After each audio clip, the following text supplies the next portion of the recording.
Welcome back to Political Misfits on Radio Sputnik, the show that brings you news, politics, and culture without the red and blue treatment. My name is Jamal Thomas. I am here with my co-host Bob Schlehuber. Get ready to go against the grain. We have another exceptional show for you today. The unemployment numbers from the Labor Department have been released.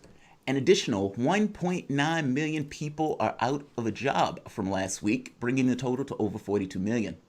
We're experiencing an economic forecast for May tomorrow that is expected to be utterly and entirely disastrous.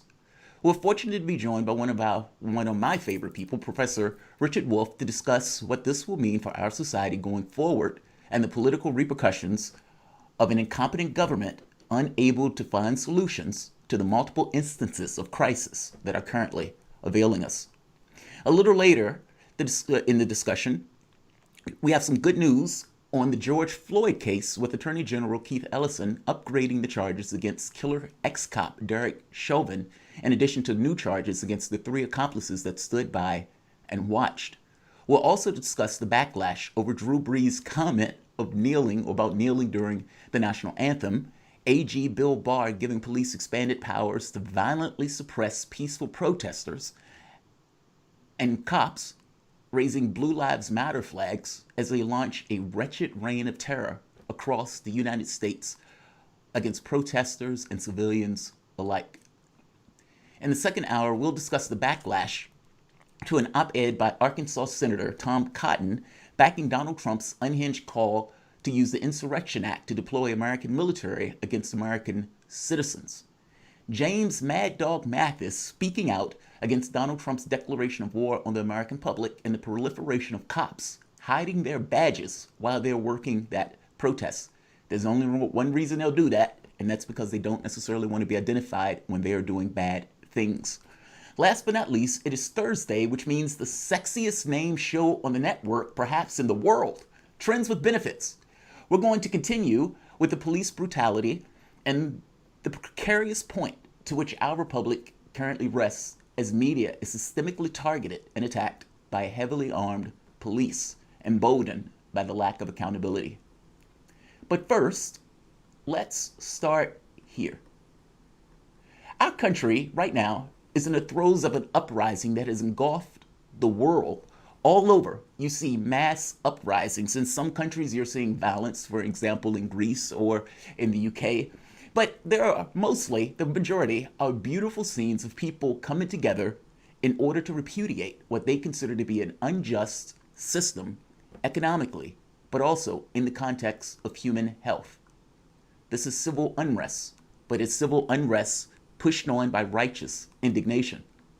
A collective and kinetic dispensation of First Amendment rights in all 50 states in the face of a tyrannical regime and a blue gang of troglodytes hell-bent on suppressing the peaceful assembly of the civilian population.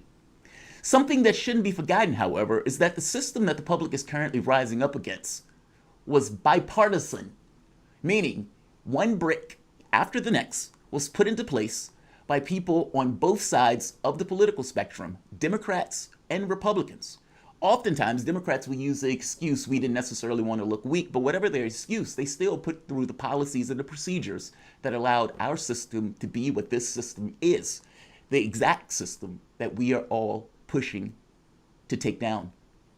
Nevertheless, like every other movement that has erupted organically in the United States, the Democratic Party is always waiting in the wings to appropriate it, to basically co-opt something that is beautiful, something that is rather powerful, and bring it in order to con people for votes. This movement, unfortunately, is no different. They genuinely think the public is stupid. Amy Klobuchar tweeting about the upgraded charges to Chauvin, Derek Chauvin, and the 3 other cops who basically watched Chauvin commit that murder.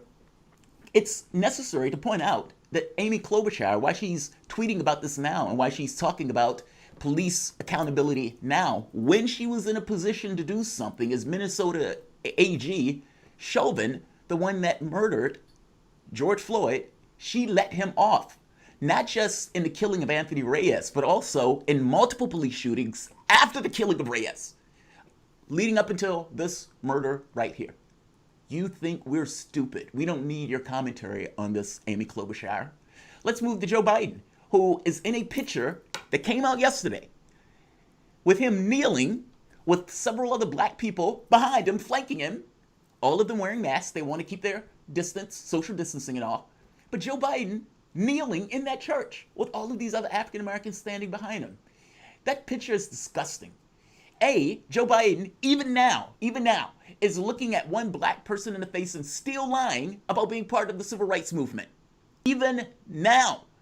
Biden admitted to that back in the 80s. They even had videos that Trump put out attacking Joe Biden for that lie. Didn't stop him from still being in that church, making that lie, talking about he's basically unlocking the movie theaters in Delaware.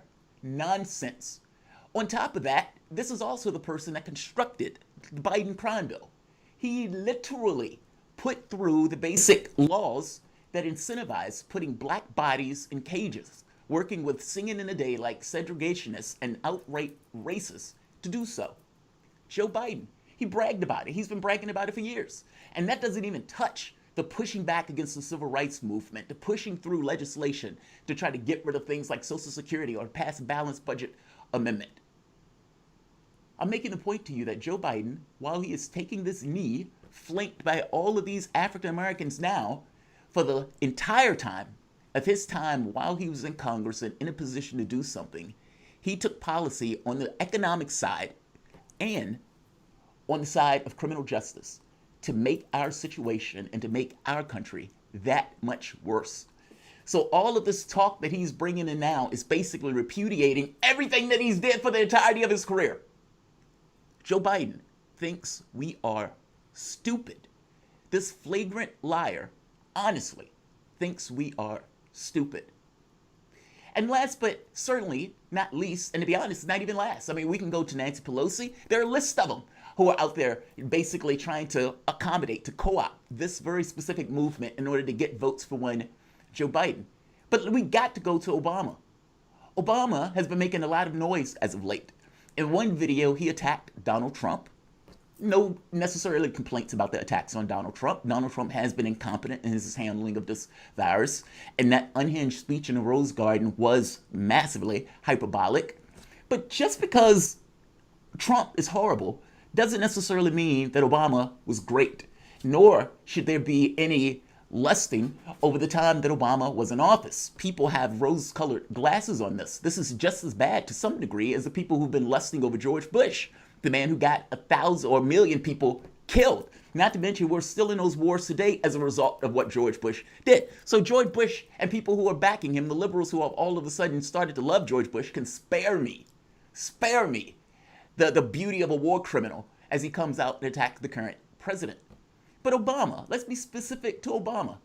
So let's hear the clip of Obama, who recently came out and gave this talk about civil rights and about his time in office. Let's hear the clip.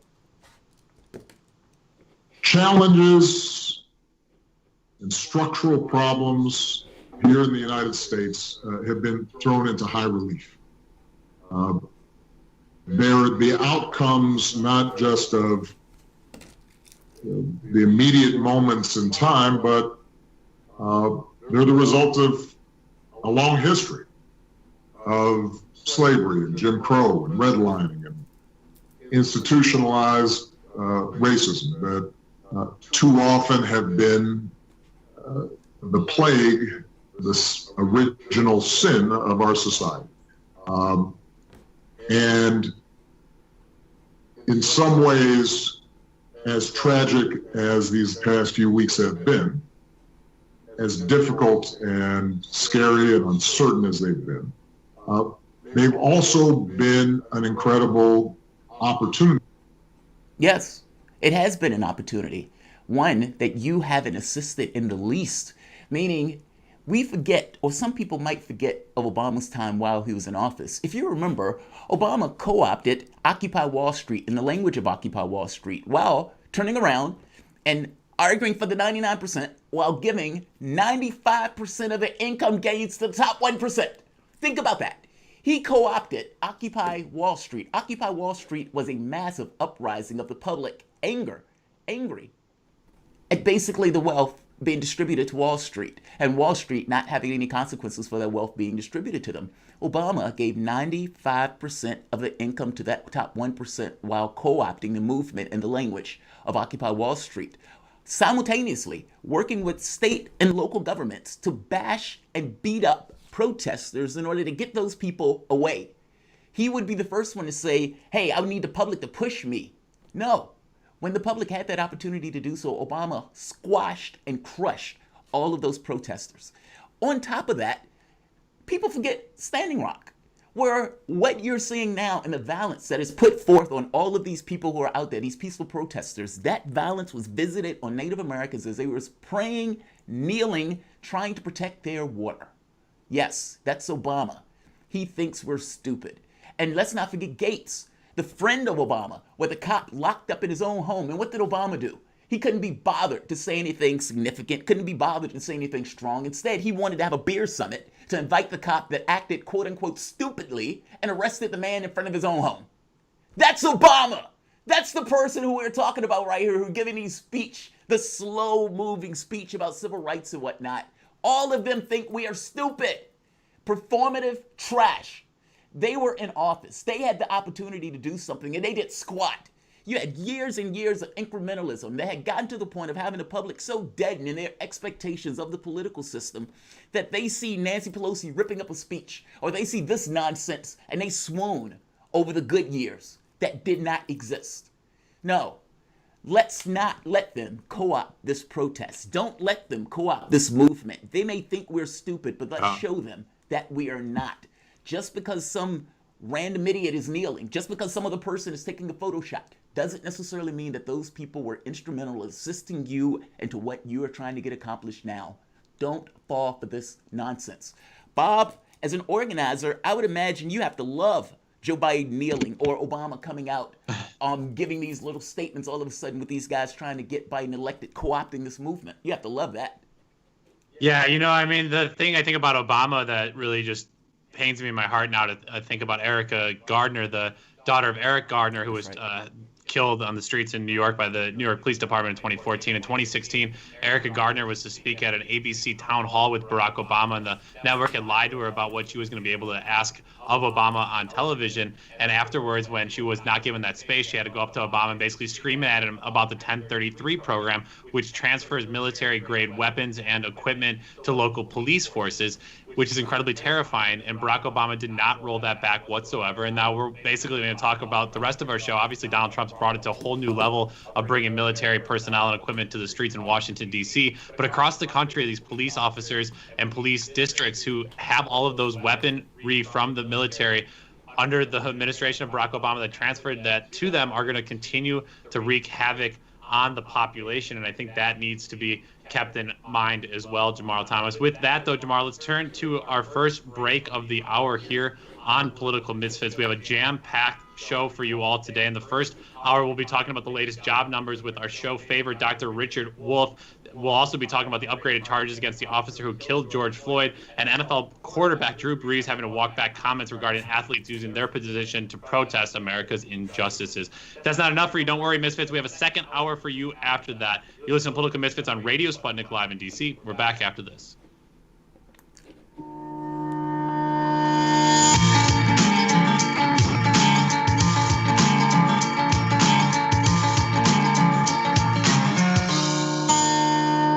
Knock, knock. Who's there? Political Misfits? Political Misfits who? Political Misfits on Radio Sputnik? Not ringing a bell, sorry. News, politics, culture, cutting through the red and blue spin to get to the real story? From noon to 2 p.m. Eastern at 105.5 in Washington, D.C.?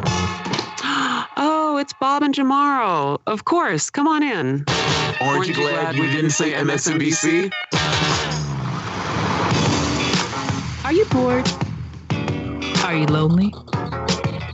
Do you need a hug? Well, we can't give you that, but we can keep you up to date on Radio Sputnik.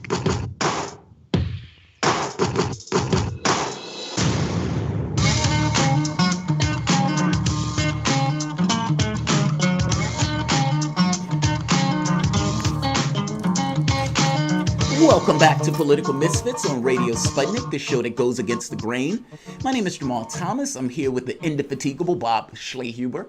If you guys are digging what we're putting down, definitely give us a like and a share. Also, subscribe if you haven't already. We're trying to grow this content. As always, your calls, tweets, and chats are amply appreciated. You can reach us at 202-521-1320. That is 202-521-1320. So, our country has been rocked by several disasters simultaneously, all of which were made worse by the criminally incompetent regime that is in power right now, not to mention decades of assiduously catering to the whims of the uber-rich at the expense of the rest of us. The chickens have indeed come home to roost. With the release of the Labor Department's weekly unemployment report, an additional 1.9 million people are without the means to support themselves, bringing the total to over 42 million Americans with an expected unemployment rate between 20 and 25%, levels literally not seen since the Great Depression. To discuss the ramifications of this, health, civil, and economic, we're joined by Dr. Richard Wolff, Professor of Economics Emeritus at the University of Massachusetts, Amherst, visiting professor in the graduate program in international affairs of the New School University in New York City, and author, most recently, of Understanding Socialism and Understanding Marxism. Professor, welcome to the show. Thank you for joining us. Thank you very much. I'm glad to be here. Absolutely. So let's start here. Over 100,000 people have been killed by incompetence in dealing with the pandemic. 42 million people are without a job, roughly a fourth of the workforce. This doesn't include 8 million people that Forbes magazine is reporting wasn't even included in the jobless numbers in April. The government gave $1,200 and expanded unemployment benefits to the population, a third of those that have not been dispensed to that desperate population. And they turned around and dumped trillions of dollars into the hands of companies and the owner class. Now, did the damage that we're dealing with currently have to be this extensive? What would a rational government have done with the crisis that was economic and that started off as being medical? Well, there's so many ways to answer it. Let me try to jump in. What a rational society, non-capitalist society, because that's what you have to face here, what it would have done. Let me start with the easy part. We didn't have, for the pandemic, or a virus, and we've had dozens of dangerous viruses in the history of the human race. We've had dozens in the last 20 years. There's no excuse for being unprepared. We have the established medical science. We know. What was not there weren't enough masks or gloves or ventilators, testing equipment, or people trained to test.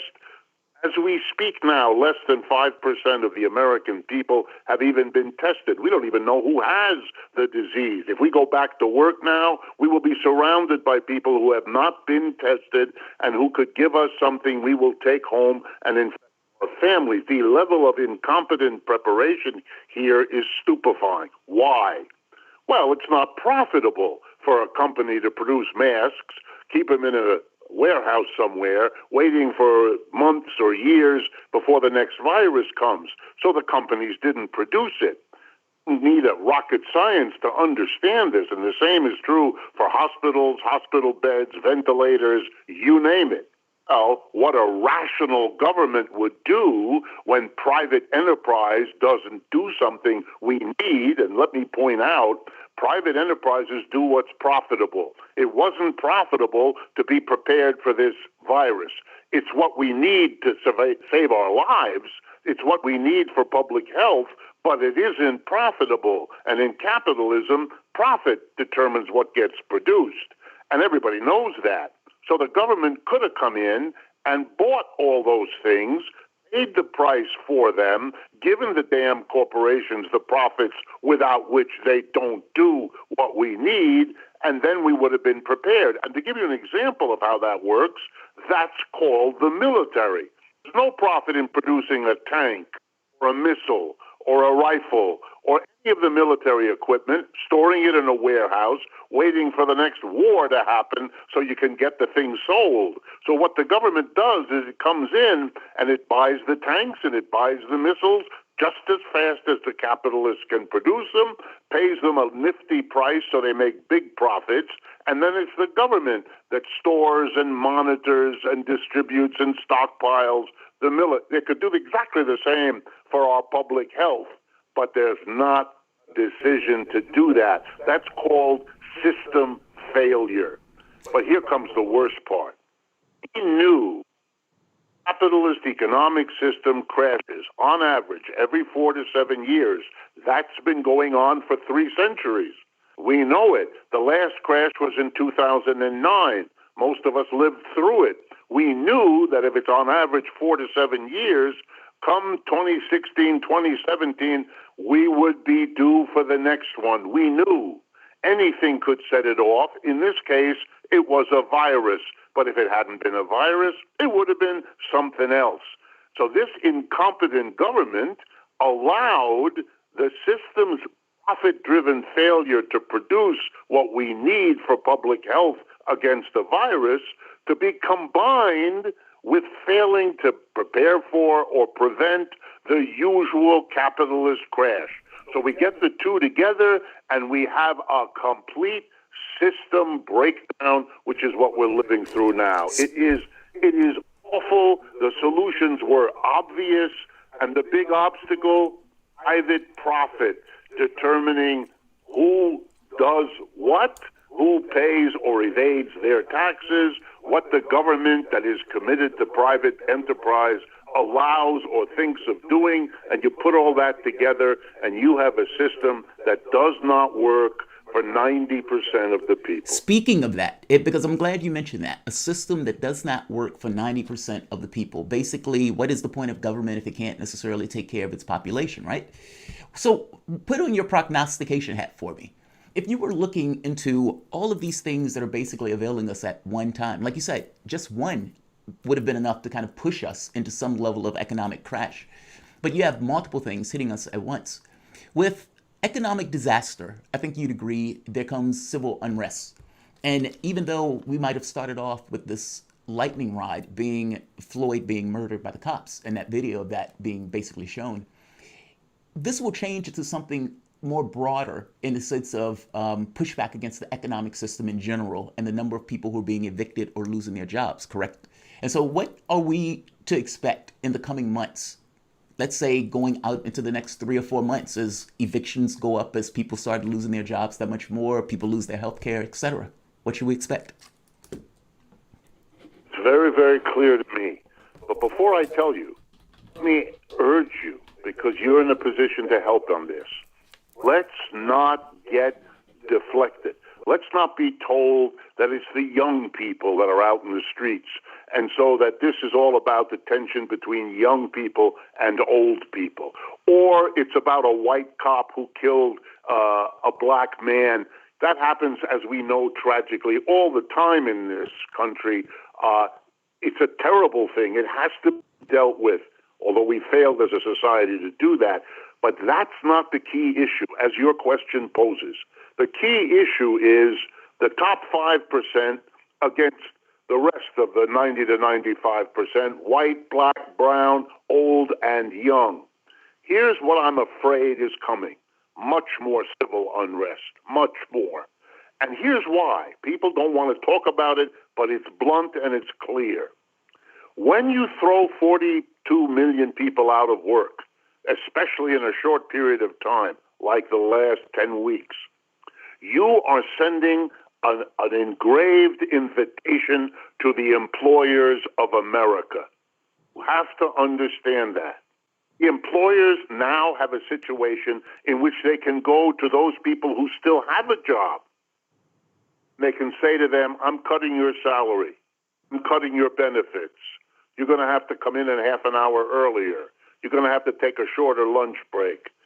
They're in a position to take away. Why? Because they can. And why can they? Because if you're an employed person, and when the employer comes, and let me be sure to tell you now, he's coming or she's coming. When they tell you that, you can get up on your high horse, you can quit, and they don't give a damn because they have 40 million people out there who are using up their savings, who are going stir crazy, locked up in their homes, who are becoming a burden on their family and relatives and friends. They're desperate, and you're going to see desperate people willing to take jobs whose benefits are less than what you're now getting, whose salary is less. We're about to see the next phase, and there's no nice way to say this. This whole disaster is a massive class war against employees who are the vast majority. It's going to benefit employers, shareholders in companies that are run by the employer, and we, the rest of us, are on the wrong end of this disaster. Threatening our lives with the virus is the beginning. The long-term damage, even if we're lucky enough to have a job, is what is going to be the shock of this century for the American people. And yes, I expect those who see it, who have courage, to begin to lead the kind of mass protest which is the only way to stop this from unfolding around us. Yeah, Dr. Wolff, I'm curious as we continue here on Political Misfits, give us a call 202-521-1320. That then means that capital and the ruling class then is going to be under threat or under attack as they continue to push back, and they heavily rely on the police. And we're seeing now local municipalities increase their police spending and budgets for fiscal year 2021, which is quite incredible in the midst of an economic decline and huge drop-offs in revenues that somehow police departments here in Washington, D.C., the mayor, Muriel Bowser, is submitted her budget calling for a 3% increase in police spending. And we saw Eric Garcetti there in L.A. increasing the police budget to $1.8 billion. It seems like another fight and battle will be over local municipalities and spending between police and social programs unlike we've ever seen before. Yes, and that's only going to make the problem worse. Look, we live in a society that believes the way you solve a problem is you go and militarily attack it. We've been at war in Iraq since 2003. Let me be real clear about something the rest of the world knows. We lost. We cannot win these kinds of wars. We haven't won it in Afghanistan either. Every time you whack someone with your military strength, you kill a person, you make the rest of that person's family your lifelong enemy. You cannot win this way. And the failure to recognize it magnifies itself. I think you're going to see years ahead, if they cut other services to help the police, what they're doing without understanding it is making the job of the police harder. That the problems the police will face are going to be rising much faster than the capacity of the police to control it. Moreover, what kind of a society does it become if the police have to be everywhere? Not only does that not work, but it makes, for the period of time that it exists, living in a disaster for all the rest of us. Testing, very important. Yeah, that's something I tell. Yeah, talking to police officers, often you basically say, look, if you don't want us yelling at you or complaining about what you guys are doing, go to your city officials and say, address homelessness, address education, address health. You guys are clearly not addressing the problems because you're going to have to arrest the same people day in and day out. You're stuck in a pattern. You should be livid about that. The number one danger to police officers in this country is suicide. It's suicide. It's not some person coming up and killing cops on the street. It is a horrific job that does not have a solution through the militarization of police. Dr. Richard Wolff, thank you so much for joining us. Dr. Wolff, where can people find more of you and your work online? Easiest thing is Democracy at Work, all one word, democracyatwork.info, or go to the YouTube and look at our Democracy at Work channel. Fantastic. That was Dr. Richard Wolff. Thank you again. With that, we turn to a quick break. You're listening to Political Misfits on Radio Sputnik Live in D.C. We're back after this.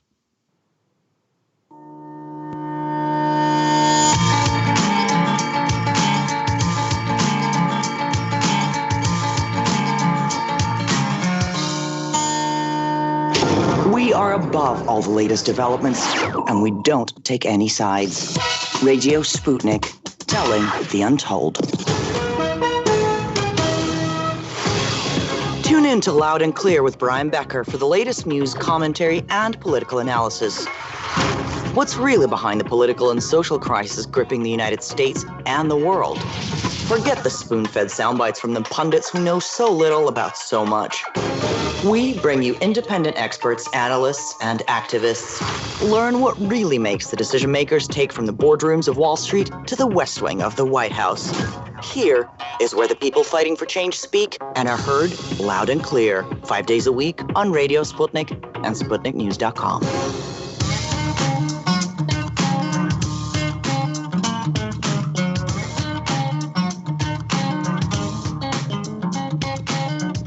Welcome back to Political Misfits on Radio Sputnik, where we bring you news, politics, and culture without the red and blue treatment. I'm Bob Schlehuber here, sort of kind of with Jamarl Thomas, just getting into the show here today. We're here until 2 p.m. Eastern Standard Time. Give us a call, whatever is on your mind, 202-521-1320. Anything that we've been talking about or anything you've been thinking about is open game. That's 202-521-1320. If you are radio shy, check us out on Twitter at Sputnik Misfits, or you can watch us on the Progressive Soapbox YouTube channel and send us messages there.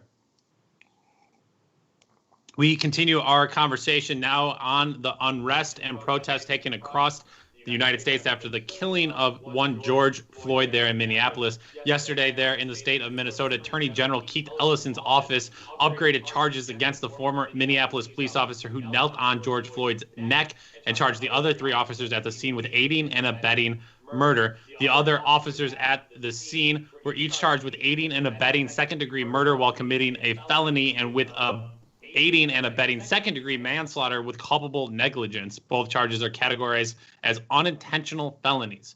Former Officer Derek Chauvin was upgraded. Charge of a second-degree murder requires prosecutors to now prove that Chauvin intended to kill Floyd.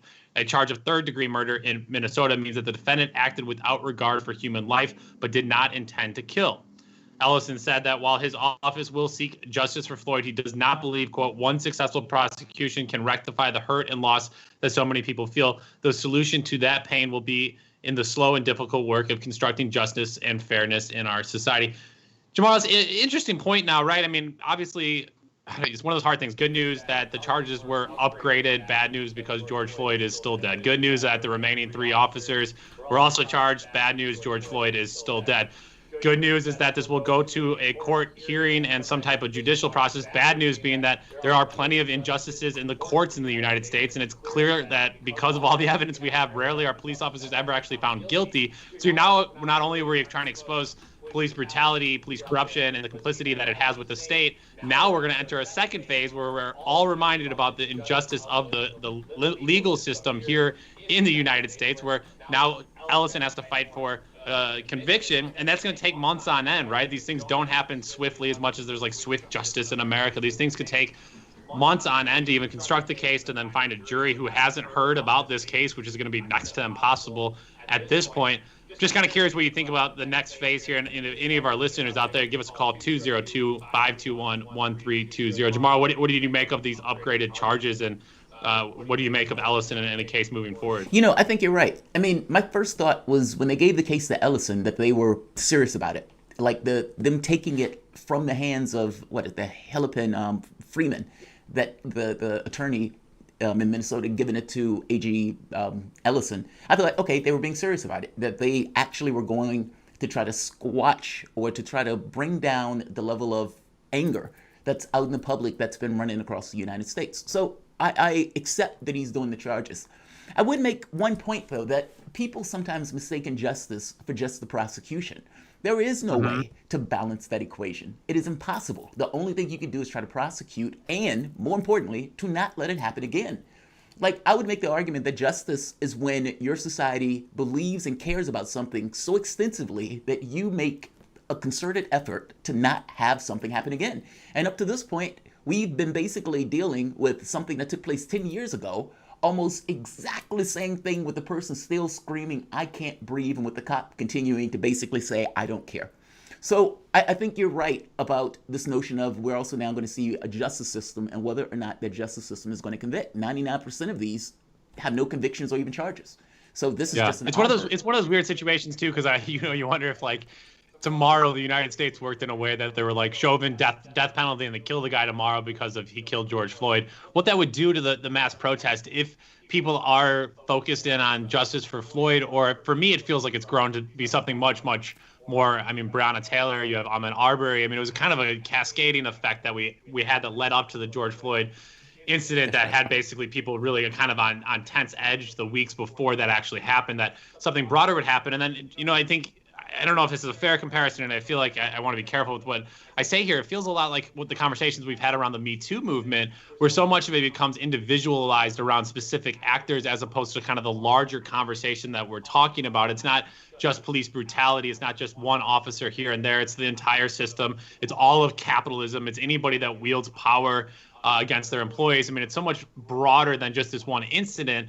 But at the same time, if it gets to a point where the state is like, you know what, we have to just throw Chauvin to the wolves here, and then people calm down, do we again just kind of miss the point that it's not about the individuals, but it's about the larger system? So that's a really good question. I mean, because I think that's where we hit on a lot on the show when we get to that conversation about race and class. Where do people who might initially start off with an appraisal of this from the standpoint of race and injustice, because you're right, no charges have been brought up against the people for Breonna Taylor. I mean, you had situations where people were shooting through windows, knocking down doors. I mean, just obscene situations like month after month after month. And so it felt like something had to come to a head because this was happening so often without any level of compensation or any level of accountability for the people who are doing it. So I agree with you. My hope is that it transforms into something else. Kind of like, the Russian Revolution starts off, we want bread, and it transforms. Or the French Yellow Vest movement starts off with, we hate this fuel tax, and then has broader implications for the society itself. So my hope is that this starts to transform into something where there's an understanding of class and race dynamics and the interplay between those two, even if it's not entirely understood, but a broader critique against our system. That's what I'm hoping it changes into. So we'll see. Yeah, some people not getting that note, not able to transform quite yet, Jamar. I wanted to get back to the world of sports here. Drew Brees, the quarterback for the New Orleans Saints, had to quickly apologize over comments he made during a Yahoo Finance interview yesterday. Kind of just bizarre that Yahoo Finance was like, let's do a story on Drew Brees. But anyways, Yahoo Finance in their interview, when asked for his opinion about players kneeling to protest police brutality once the NFL season, if the NFL season begins this fall, Brees said he would, quote, never agree with anybody disrespecting the flag. He went on to say, and is everything right with our country right now? No, it's not. We still have a long way to go, but I think you would do by standing there and showing respect to the flag with your hand over your heart. It's a sign of unity. Well, Jamar, obviously, as you could imagine, lots of other athletes and fans quickly responded, and thanks to overwhelming pushback, Brees has now since apologized, saying his comments were, quote, insensitive and completely missed the mark on the issues we are facing right now as a country. He says, I would like to apologize to my friends, teammates, and the city of New Orleans, the Black community, NFL community, and anyone I hurt with my comments yesterday. In speaking with some of you, it breaks my heart to know the pain I have caused. This is where it gets good here, Jamal. He goes on, and this is where I think goes back to the fact that some people just will never get it, even though they'll apologize and try to get it in the moment.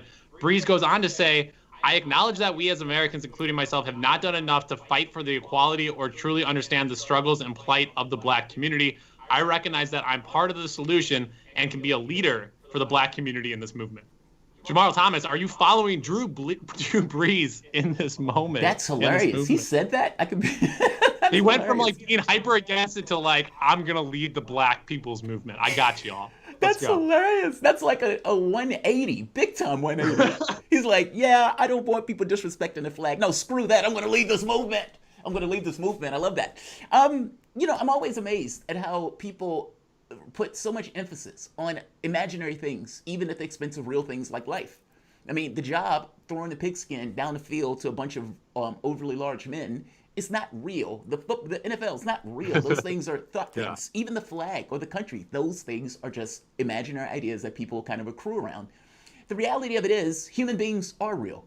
And if you have a cop, one human being that murders another human being while other people watch, well, that's a big deal. And that's a bigger deal than the flag, or for that matter, people kneeling, trying to show reference to it. I mean, I don't understand these people who No, that's not true. I guess I do understand it. I mean, from their standpoint, he's a millionaire. He's not overly worried about a cop beating him up or knocking him down or assaulting him. So it doesn't dig in him in the way that it dig in a lot of people who are either lefties who might be dealing with class issues or racial issues and those type of things. So he just doesn't get it. But I am glad that he's ready to lead the movement of black people to push back. Yeah. I mean, it is funny. It is just very classic white people that are like, super against the thing, and then once they're for it, they're like, I'll organize this. Have you guys thought about this? Have you thought about that?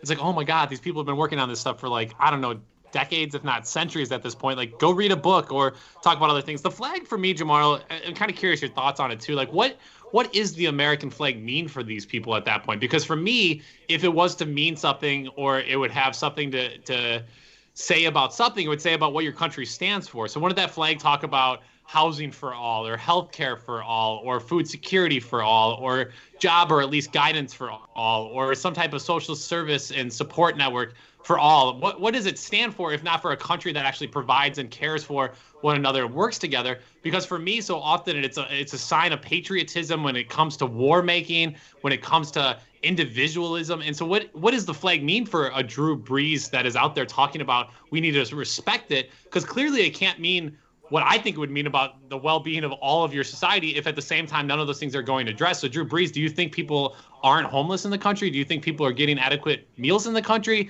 And that's what we should respect, is that hard fight that everybody's waging? Because that's clearly not happening. I don't know if he's just detached because, like you said, he's a millionaire white guy who isn't within these communities. But what does the flag actually mean to these people? You know, I think it's an emotional thing. I don't think it's a legitimate thing. Like, I really do. When I say it's like an imaginary thing, I think that's legit. I think they have a feeling about what that stuff means without necessarily having any kind of tangible analysis of what it means. So for him, hey, these guys taking a knee. I feel bad about the fact that this man is taking a knee. He's desecrating the flag. You're dogging our country, man. But like you said, what does it mean to be a country? And if you have all of these problems that plague the various members of that country, then, you know, what matters more? The fact that these people are trying to draw attention to it, or your feelings about the country? I mean, I think human beings matter more than just those feelings. I think that's really what it does boil down to. They have a feeling and an impression of what the country is. And in their heads, after being, you know, singing the Pledge of Allegiance the entire time, I don't think they critically look at the situations that people deal with in that country that they love so much. He got rich off of it. So, yeah, for him, this doesn't dig into him. I don't, you know. Yeah. A great book on it, Imagine Communities by Benedict Anderson. I mean, just the idea that we so rally around a flag that represents a country in which we'll meet so few people. I mean, think about it. Even if you know a lot of people, thousands of people, that's tiny compared to the 300 some millions of people that are here, but yet a powerful symbol like that. And that's why symbols need to be challenged. I mean, it's great to see these Confederate statues once again becoming part of the rhetoric there in your home city of Richmond, Virginia, Jamal. But these carry a lot of weight, and they can permeate people's mindsets and really condition them into thinking something that has nothing to do with the reality of which we interact with other humans on this planet. I know plenty of people when I used to live in Ukraine that shared my value set much more than a lot of Americans, as we'll continue our stories today about the military and where we are facing a lot of these brutality incidences. Why do I have to unite with them because we live in the same geographic location? Wouldn't it be more about value systems? Jamal, I wanted to tell another story that speaks about fragility and just value. Just for one second, a comment on that for 1 second. You're right. When I was abroad, it was the same thing. I saw multiple people, like in the various different countries, that had my value system and me caring about healthcare or education and those type of things that those countries had already did. And so it's like, you know, whether you're in another country or not, those class divides or those class issues exceed just your local geostational territory. So, yeah, I agree with you. Yeah. Speaking of, just pivoting there, more on the same kind of story here. Sheriff deputies near Cincinnati, Ohio, over the last few days, hoisted a thin blue line flag. If people have ever seen it, it's like a black and white American flag with the center line. It's a blue line. It's been the kind of the police response and pro-police efforts to have a counter flag to the movement for Black lives here in the United States. On Sunday, it hoisted the flag after its American flag was stolen, according to authorities. Hamilton County Sheriff Jim Neal said the new black, white, and blue flag was raised at the Hamilton County Justice Center to honor a Cincinnati police officer who was shot during a public demonstration over the weekend, according to a tweet from the sheriff's office. The officer was wearing a ballistic helmet that was struck by a bullet near the University of Cincinnati early Sunday. Jamar, I giggled there a little bit when I said police officer shot because according to authorities, the officer was not injured. Huh? You don't get to raise a flag for somebody if they weren't injured. Obviously, incredibly terrifying. I'm not calling for like anybody to get shot, but you can't justify it and say we raised a flag for somebody who wasn't injured because, I don't know, they had military equipment that they were wearing to protect them from anything that happened. Raising the flag, Jamar, for a non-injured injury. You know, implicit in them raising a flag like that to push back against Black Lives Matter means that they're in some competition with Black Lives Matter. How weird is that? Your police force that's supposed to be there to protect and serve. And if you are indeed just a few bad apples that are murdering and beating and abusing people and then flagrantly abusing various people's rights, then you wouldn't need a specific flag to basically push back against people who are saying, hey, our lives matter, you shouldn't murder us. On top of that, 1,000 people were killed last year by cops. Over 1,000. You know how many of those were prosecuted just from 2013 to 2019? 1%. 1%. 99% had no charges against them. So, you know, when we're having this kind of conversation about, oh, the thin blue line, and you show all of these people that these guys have been murdering and beating, and this doesn't even deal with people who they flagrantly abuse their rights, either stealing property. What was happening to the protests? They were stealing and destroying water. They were slashing tires, breaking windows, stealing bicycles. I mean, these guys are unhinged in the things that they've been doing across the country. So it's like, yeah, spare me the guy who has the gun, all the shield, all of the weaponry and everything else, not to mention a gang of troglodytes backing him up as he abused populations. Spare me the thin blue line nonsense. Yeah. And you can tell, I engage with, I talk with a lot of police officers, either as a journalist, as a community organizer, and you can feel right now from them that there's a lot of pressure at those officers, and there's a lot of people calling them out on the street or filming them or getting more and more frustrated with them. And so anytime you kind of say something or you just say, hey, look, I'm just standing here, I'm going to film just so you're aware that I'm here. Or if you talk to somebody that they're arresting or questioning, you just ask them, hey, is there anything I can do? Anybody I can call you? I mean, just calling somebody's friend or their parent or whatever to basically say, hey, this person's getting arrested is a huge thing you can do for somebody because often they don't have that ability. You can see police really getting on edge with you, snapping back really quickly. You have officers like talking back at people, which is not obviously a good look, and you have other officers trying to quiet them because you can feel this growing frustration. And what I try to tell them every time is like, I get that you're frustrated with us, the people, and sure, I'm sure people are yelling and doing whatever at you, but look, it's not about you guys, it's about the system that you are being asked to protect. And that's very stressful. And you basically say, look, it's about the fact that you guys aren't solving the problem because there's no way you can solve issues of poverty with policing. Isn't that angering you? And if you have to look any farther than any evidence, Jamal, they had a record number of police suicides, 228 over this last year of 2019. What does that say about the job of policing? So if anything, I always tell these officers, if anything, it's the activists and organizers that should care about their lives outside of the blue uniform much, much more than the government officials that continue to fund private development companies, continue to private health insurance, and privatize public goods. It's those people that you need to actually convert over to the side, which I think is extremely important. We do have a caller here. I believe it's Baltimore Charles. Is this Baltimore Charles? Or is this just another Charles? That's another Charles. Hey, all right. I like multiple Charles. That's how we know our show is growing. Charles, what's up, man? Thanks for giving us a call. So I was going to say it needs to be citizen review boards, mandatory body cameras, diverse partnering, meaning like purposely partnering like black and white people together, stricter guidelines for use of force. We need unarmed police for situations that don't require firearms. We need to allow ex-felons to become police officers because they would have better, thoughts on who should be in jail or not. And we need to ban prison labor, ban the use of, ban the ownership of private prisons, end the war on drugs because it's, selectively enforced, end cash bail, and end the inappropriate conflict of interest relationships between cops, judges, and prosecutors, too. And I just wanted to say that Charlemagne the God and a lot of prominent black people, when they should have been speaking up when Bernie had a chance, it's too late now. We're stuck between Biden and Trump. That's a lose-lose for black people. It's too late to hold the black vote hostage against Biden. So Ice Cube and Charlemagne, they should have did that when Bernie had a chance.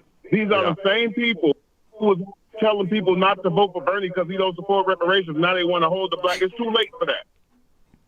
Yeah. Charles, well, thank you for the call. I mean, it's amazing when everybody always kind of says, well, what are the demands of these movements?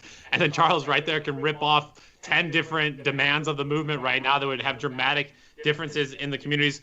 Charles, I just would say the one thing I would love for you to look into if you have a chance, go to cureviolence.com, Cure Violence. And basically what they do is they do exactly what you're saying. They take returning citizens and give them the training and support to be unarmed violence interrupters. So they're not police, but they're well-traveled, well-known community members that can talk to and share experiences with people that might be on the edge of committing what, quote-unquote, a crime is within our society, and actually can respond to them. The cameras thing, I would push back on a little bit. I think we're not seeing the same output of body camera efficacy as we wanted. And then if you think of George Floyd, those officers were on camera being videotaped by multiple people, and Chauvin had no problem with murdering George Floyd right there on camera. So, but no, thank you. I think the war on drugs, prison labor, prison reforms, cops, justice aids, all of that kind of stuff plays together and can be demanded. We have another caller here, Keith. Keith, are you with us here? Yes, Bob and Jamal, you made my day. Where else would I go in a world of fake news, propaganda, Orwellian doublespeak? But that said, Cornel West was recently on the Anderson Cooper's show, and he kind of went on this, how could I say, he was upset. He said, we don't need any more black faces in high places. And I said, well, maybe he went a little bit too far, but the evidence supports what he says, whether it's the Black Caucus, whether it's, Kamala Harris, the hypocrisy, you name it. And then now Susan Rice, a couple of weeks ago, former Obama administration national security advisor, bizarrely suggested in a televised interview a couple of Sundays ago that the Russians could be behind the violent nationwide demonstrations following the death of George Floyd.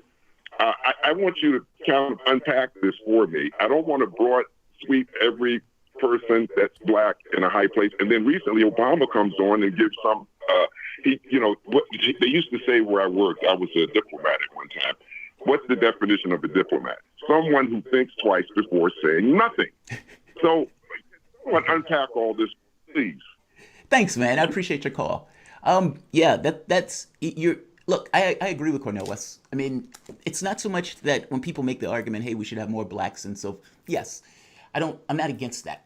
I think my issue, though, is a lot of times those quote-unquote black faces or people who are part of that black misleadership class were instrumental in creating our system that we have now, despite the fact that they may be trying to basically co-opt it. I mean, Obama, blackface, didn't stop him from giving 95% of the income to the top 1%, didn't stop him from letting black homeowners go bust, didn't stop him from basically having nearly the same policies that George Bush had, invading countries and killing brown people while he was invading those countries. His blackness didn't stop him from doing that. I mean, the same thing is true where you can make the argument for Joe Biden, who always claims, hey, I have all of these darkies that are backing me up when I was out there trying to desegregate the Niabo movie theater, whatever you call it, the Riavo movie theater.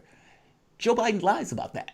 Joe Biden has been constructing the crime bill. He was instrumental in that stuff. I guess Susan Rice, who's arguing that the Russians had something to do with these protests, which basically undermines the people who are out there protesting because people were either shot or killed or because of capitalistic issues. Kamala Harris, same thing. When she came out, the Russians have something to do with this. This is not an issue of the Russians. These people are basically deflecting issues that are ingrained in our current society and has been ingrained in the society for a very long time that have just started to heighten. Them being blackface apparently really has nothing to do with that. Bob, I mean, do you agree with me on that? That it's not so much the race, it has to do with what that person does regarding policy more than anything else. Yeah, and Susan Rice here in charge of the coronavirus reopening process in Washington, D.C. So great to know that she's on the scene and she's a powerful voice within my undemocratic territory, which I live.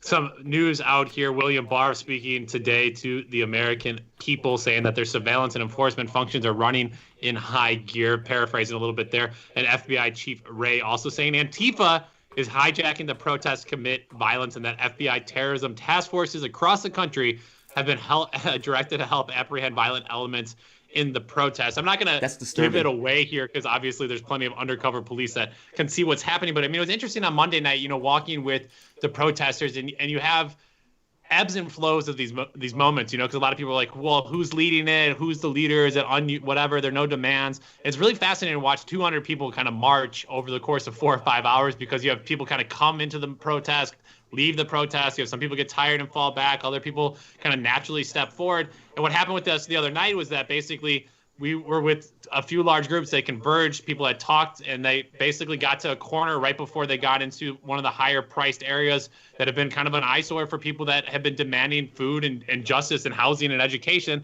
They're kind of sick of the capitalistic development here and the taking of the land. We just basically turned the corner. It was no Antifa black people, but maybe 15 people within the 200 people that I were with picked up stones and they picked up bricks as we turned that corner to head into Chinatown. So what's the FBI going to do? Are they going to put people within these little protest groups and try to grab the 15 and be like, excuse me, you 15 who just picked up rocks, you're arrested. Everyone else, you can peacefully continue down. I mean, there's no such thing. They'll have to arrest everyone. There is no kind of picking off the elements, I mean, it's kind of everyone, because it happens so organically and it happens so quickly in a flash that there is no way to police it or actually try to control it tomorrow. This is kind of like when Obama was dropping all of those drone strikes and killing all of those people. It's like, we were just killing terrorists. Yeah. And you find that in some of these cases, 90% of the people they kill were civilians, because those bombs wasn't making a distinction between, okay, that's a good guy and that's a bad guy. They just killed everybody alike.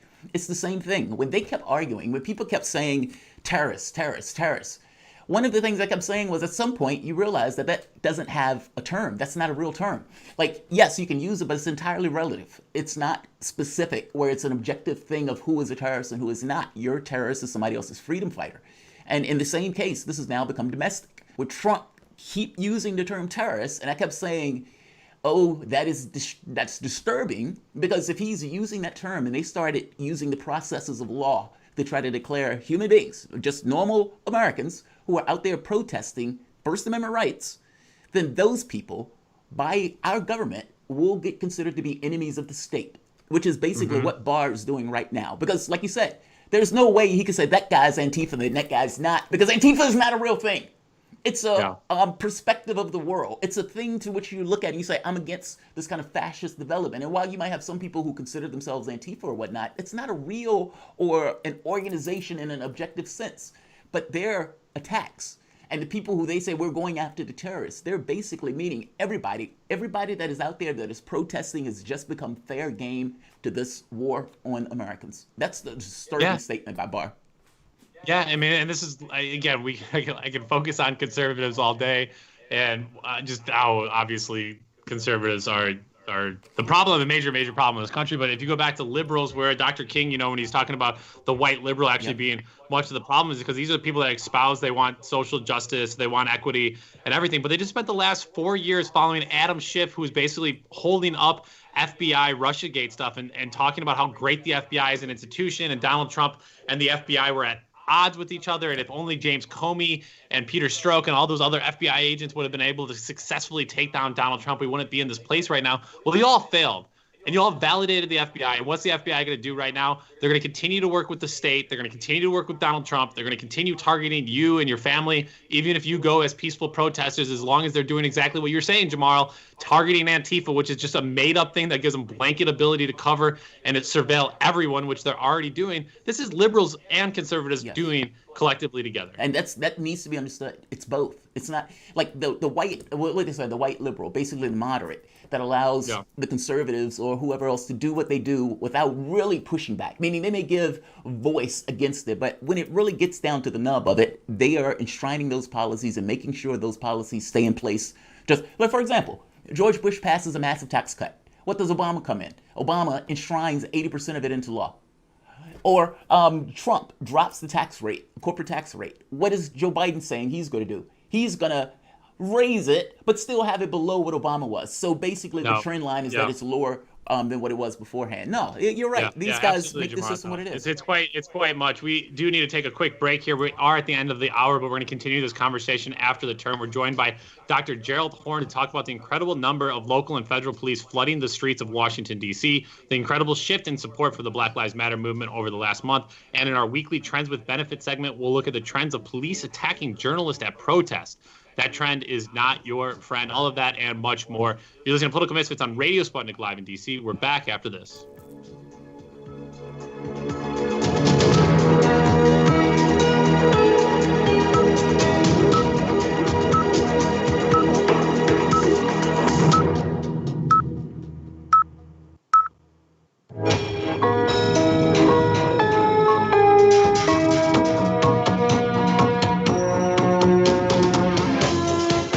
Listening to Radio Sputnik, telling the untold.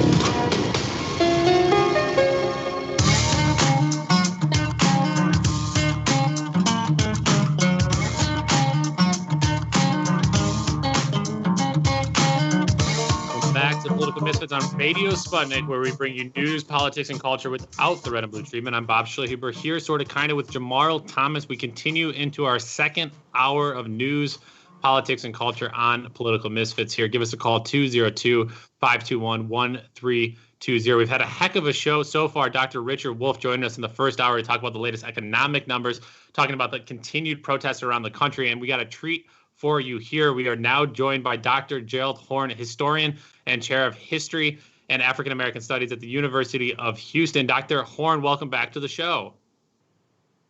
Thank you for inviting me. Yes, sir. Yes, sir. The last days here, though, in Washington, D.C. have been quite historic in many ways. The sheer size of the protests, the usage of curfews, and the usage of such a range of police and military personnel and equipment to respond to the protests.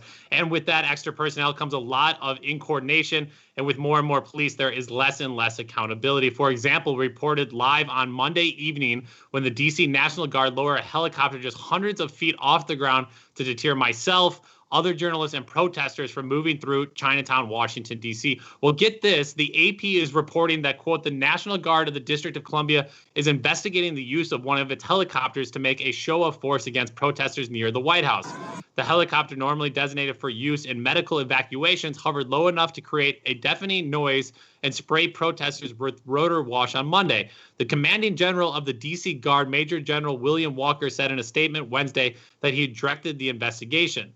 So the commanding general is unsure who ordered the usage of his helicopter for over an hour of aggressive tactics. We have no idea who directed an order with those maneuvers. I'll definitely tell you, Officer and Commander Kane of the 1st District of Washington, D.C. was standing right next to me, calmly watching the helicopter swoop down. So clearly the MPD was well aware of what was taking place. I'm not buying this investigation. And beyond that, Dr. Horne, the D.C. National Guard and Police Department have been joined by Attorney General William Barr's collection of agencies, including guards from the FBI, the Bureau of Alcohol, Tobacco, Firearms, and Explosives, the DEA, the U.S. Marshals, and the Federal Bureau of Prisons. The Department of Justice forces joined Homeland Security officers, the Capitol Police, the Federal Protective Service, and the Secret Service. Dr. Horne, have we ever seen anything to this scale before? And what do you make of this current movement?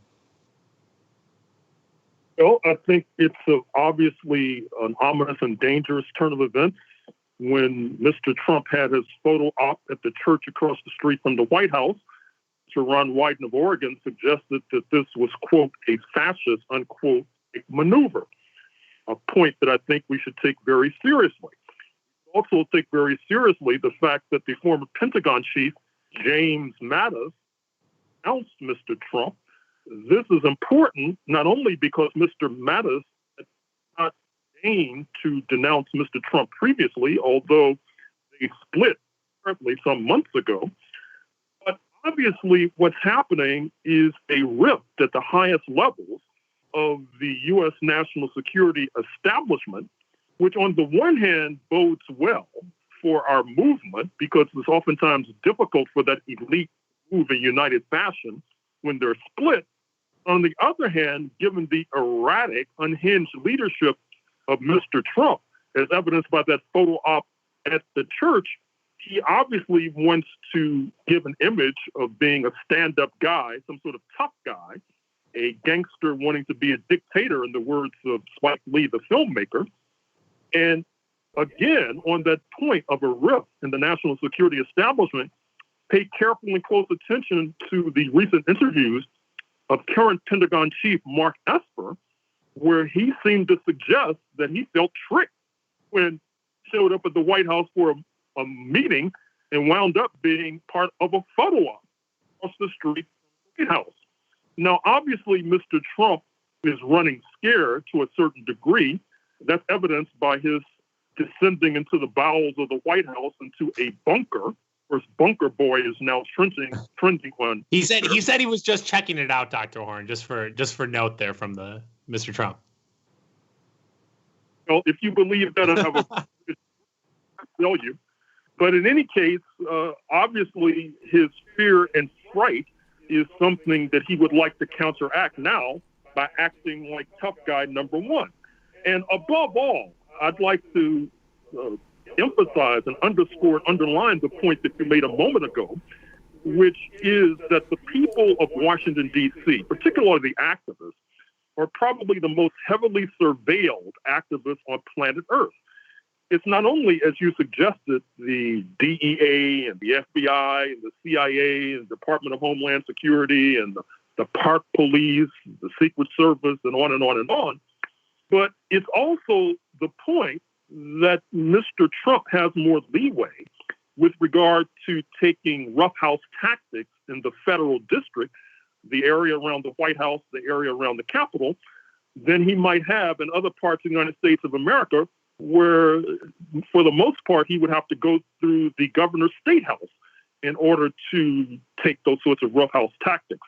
So I trust and I hope that activists in the Washington area are aware of this.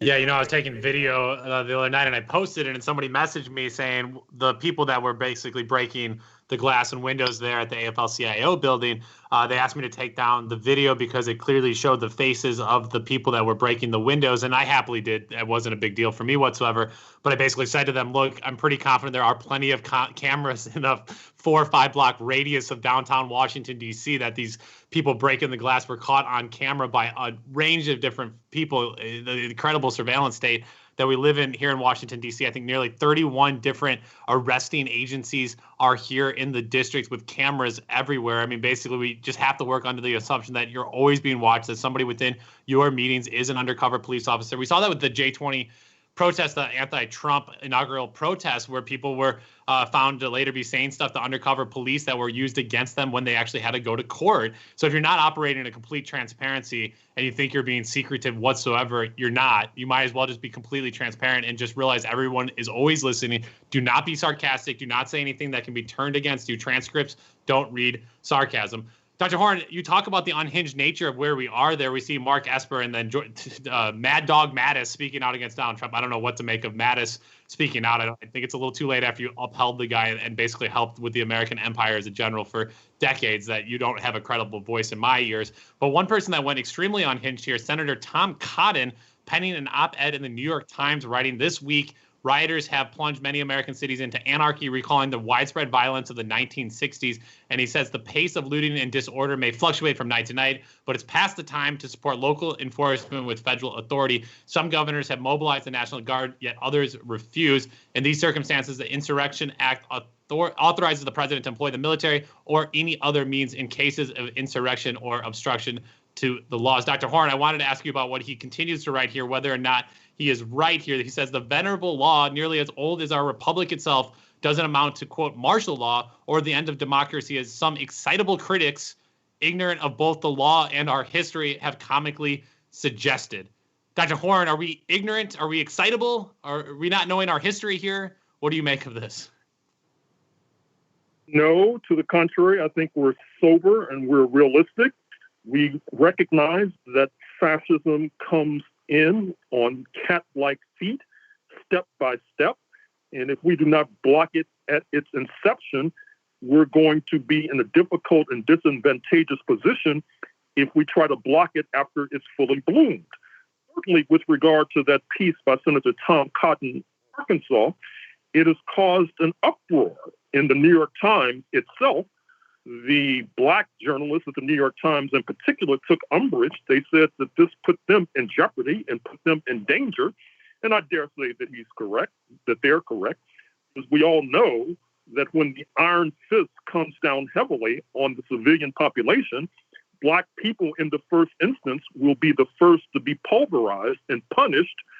And it's quite striking as well that the union representing New York Times journalists, speaking of the newspaper guild, also took exception to the editorial page printing this inflammatory op-ed by Senator Cotton, and more specifically, Nicole Hannah-Jones, who recently won a Pulitzer Prize for her commentary in the so-called 1619 Project, printed in the pages of the newspaper in August 2019, marking what she said was the 400th anniversary of the arrival of enslaved Africans in North America, wherein she suggested that the revolt against British rule in 1776, leading to the formation of the United States of America, was fueled in no small measure by the desire of slave owners like George Washington, Thomas Jefferson, James Madison, Patrick Henry, to continue enslavement of Africans in the face of London moving towards abolition of slavery in light of Somerset's case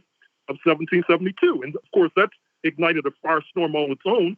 The bow-tied popinjay who issues dribble on a regular basis in the pages of the Washington Post, speaking of George Will, has denounced her in no uncertain terms. They want her scalp desperately, and her reprimand and rebuke of the editorial page, I'm sure, will add fuel to those flames. Dr. Horne, I'm curious, why do you think this very specific case of George Floyd has caught so much, I guess you could say, has erupted into this sort of firestorm going all across the world? I mean, we were watching protests taking place in Amsterdam, New Zealand, the UK, Germany, not to mention the 50 states that we have here. I think it was 140 cities just a few days ago, but at this point it's expanded to all 50 states. Why do you think that this very specific case of George Floyd has created this much of an impact? I mean, considering the number of people who cops killed every year. I mean, they killed 1,000 people last year. 24% were black. Why this one? I think that it's a complicated response to your question. That is to say, on the one hand, you can say that the black community and its allies have snapped. As you know, at some point, you can be in a relationship and accept quite a bit of truth, but at a certain moment, you snap.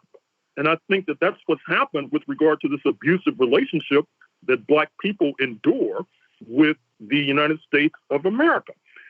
Secondly, I think it's the 8-minute and 46-second tape, which is quite dramatic in and of itself. The fact that an officer, knowing that he's being taped, feels no apparent unease at committing murder while being taped and seems to be taking satisfaction in what he's doing. That speaks to a certain kind of impunity, a certain kind of unchecked.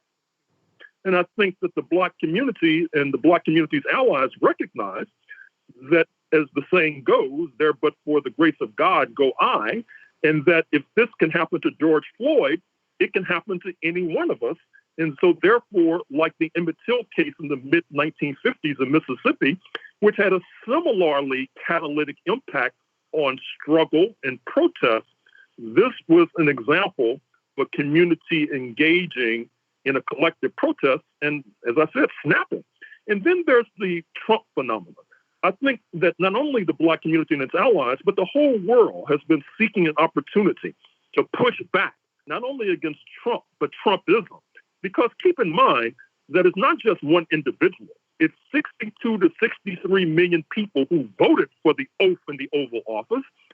They need to be taught a lesson too, not just the President of the United States. Yeah, I had a family member abroad message me, and I said, he messaged me, this is really tough right now. I go, well, what's tough for it about you? And he goes, just not being able to be there face to face talking to my African-American friends. And I've been trying to talk to him by Skype, and I just said, well, aren't you talking to your white friends? I know his father voted for Donald Trump, and it just seems like instead of a white person in their guilt reaching out to their black friends right now, it might make more sense to call out white people, because I think a lot of white people, like you said, Dr. Horn, are shifting their attention and their support, and they are starting to question their complicity in it like I've never seen before. And that is backed up by a new poll coming out by Civics, the polling company, which has been tracking sentiment towards Black Lives Matter over the last 3 years. When they started tracking in April of 2017, 50% of white people opposed the movement while 28% supported it. Now, 3 years later, in their new poll that just came out, more than 42% of whites show support while 32% oppose. This is the first time about 3 weeks ago where it actually crossed over with more people supporting than opposing, and it's rapidly now grown. Even Republicans went from 83% being opposed 3 years ago to now only 57% opposed. Obviously, not many people support. It's an increase of 3 to 11%, but hey, we'll take the shift of trend. Almost all people, 50% of people now support the Black Lives Matter movement, while 26% oppose it and 22% do not oppose it. Dr. Horn, it's pretty incredible the arc of progress made by the movement. I'm curious, one, on your thoughts of the shifting polls, but the other thing that I thought has been really fascinating to see is that you almost have a new generation. And generation's hard to say when it's kind of a 6-year, 7-year separation, but you have people that responded to what happened in Ferguson with Michael Brown, and then now you have these younger people, and it's the resistance movement of the Women's March and the Resist Donald Trump. Clearly, it was led by kind of liberal, neoliberal, centrist movement elements. They kind of took up a lot of the space the last few years, and it's the first time that a lot of these younger people who were really inspired by the Black Lives Matter from 8 years ago are giving their opportunity. And so not only are you seeing a second wave of protesters coming out, you're also now seeing the winds of the back of Americans actually supporting them in new ways. I think you have a fair point.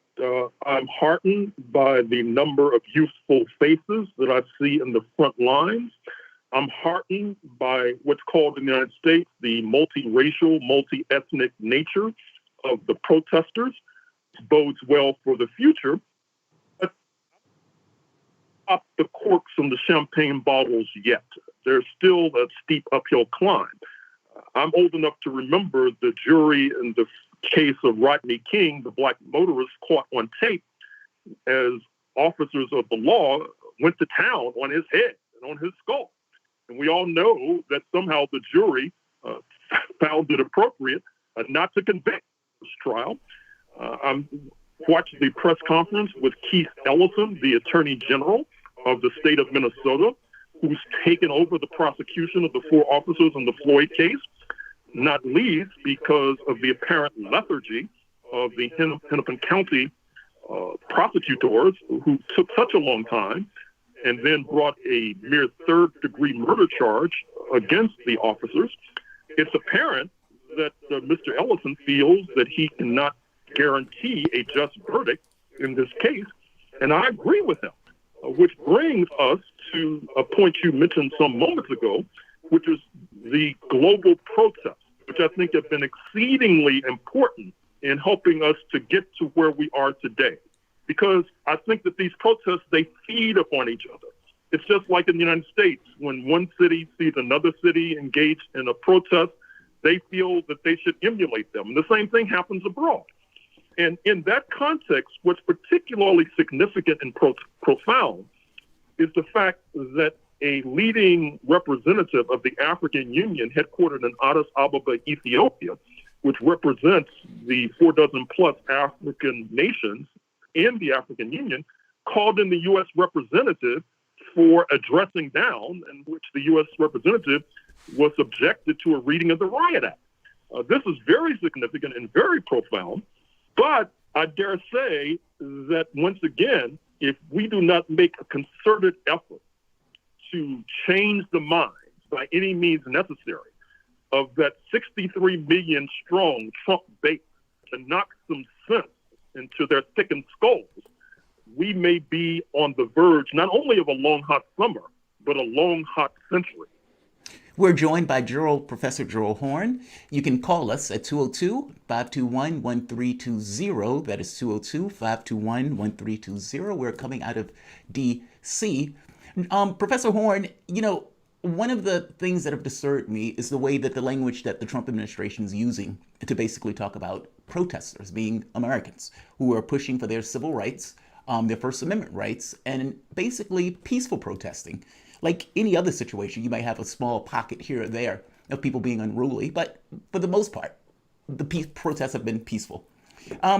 They are lying about the protesters. Basically, they were in D.C. We've had people who were at the protests in D.C. where Barr got those people out basically peaceful, completely peaceful. Many of them on their knees being hit with tear gas, exploding rounds. You could even hear it when Trump was giving the speech in the Rose Garden from the television camera, meaning it picking up on the television cameras. With all of this talk of terrorism and everything else, how does this relate to moments in the past in American history where the government has used the mechanisms of force in order to disrupt or to stop uprisings of human beings, be it Occupy Wall Street, going back to the war movement in the First World War with Eugene Debs being put in prison, or for that matter, the Civil Rights Movement and the protests against the Vietnam War? What have been the mechanisms of power that the U.S. government has used to disrupt these protests?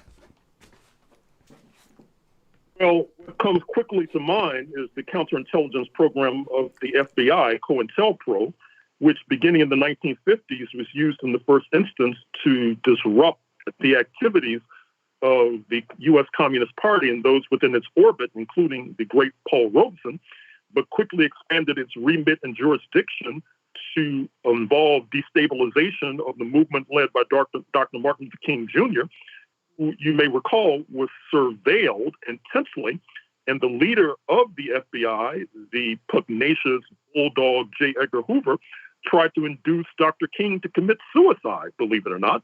And then, of course, there's the attempt to destabilize the Black Panther Party, which first helps to explain the decentralized nature of the movement today. What I mean is that obviously we need a centralized movement, as to say a movement that is able to make outreach to allies abroad, outreach to the press, outreach to allies. But when we have that sort of movement, such as with the Black Panther Party, they've been subjected to destabilization, which then, of course, gives rise to the adaptation, which is the decentralized Black Lives Matter movement. And it is ironic, is it not, that the 45th U.S. president, the oath in the Oval Office, warmly and glowingly of the so-called good people, neo-Nazis and the Confederates, sympathizers, who protest August 2017 in Charlottesville, Virginia, leading to the death of Heather Heyer. The man who urges the governor of Michigan to be forthcoming towards those thugs who invaded the Capitol, arms in hand, attempting to intimidate legislators. He does not apply the word thugs to them. He applies that word to those who are protesting in the street, chasing him into the bowels of the White House, where he should stay, it seems to me, for the rest of the lamented presidential term. Yeah, we have a caller on the line. You can join us as well here, 202-521-1320. Stedman, I think you're on with us. You're here, Stedman. Yeah, hi. Stedman, thanks for calling. What's on your mind? I just wanted to comment kind of on what's been going on recently in current events and what we've been talking about on the show.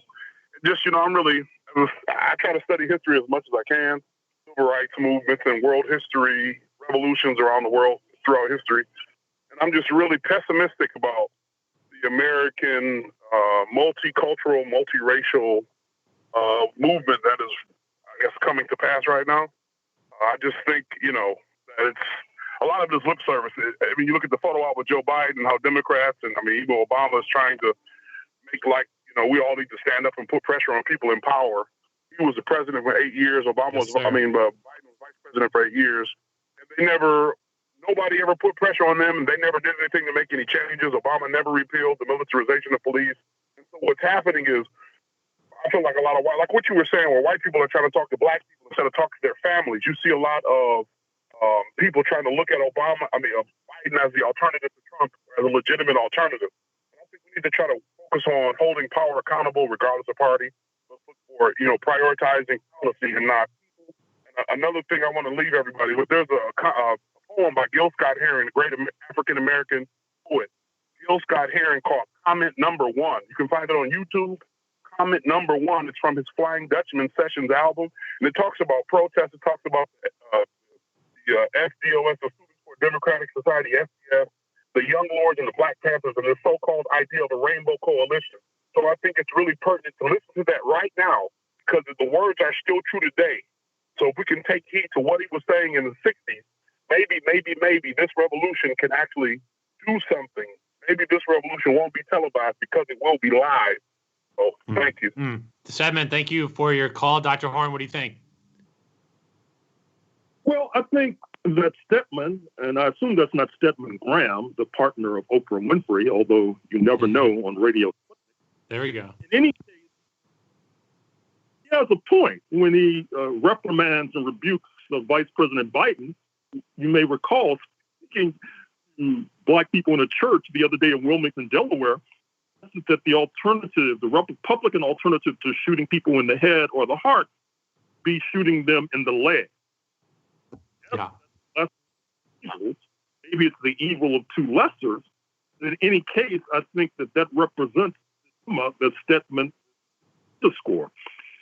Secondly, he has a point, too, when he speaks of the militarization of the police to the Pentagon offloading grenade launchers and armored personnel carriers and bazookas to urban police departments from the Atlantic to the Pacific. You've already sketched what's happening in the district with helicopters flying overhead. In my hometown of St. Louis, Missouri, when I was growing up, the Pentagon engaged in experiments involving letting loose radiological material so as they could ascertain what they did to the population in case they had to do that in another country. And I would also recommend and salute Stedman for mentioning the late, great Gil Scott-Heron, who, by the way, spent quite a bit of time in the District of Columbia, and his books are still worth reading. His music is still worth listening to. And finally, I would like to point you to a recent article in the Washington Post where a former CIA analyst now teaching in Tennessee suggests that what she is seeing in the streets of the United States oftentimes prefigures state collapse. Now, I don't think that we should be expecting state collapse in the United States of America. But then again, I've been wrong before.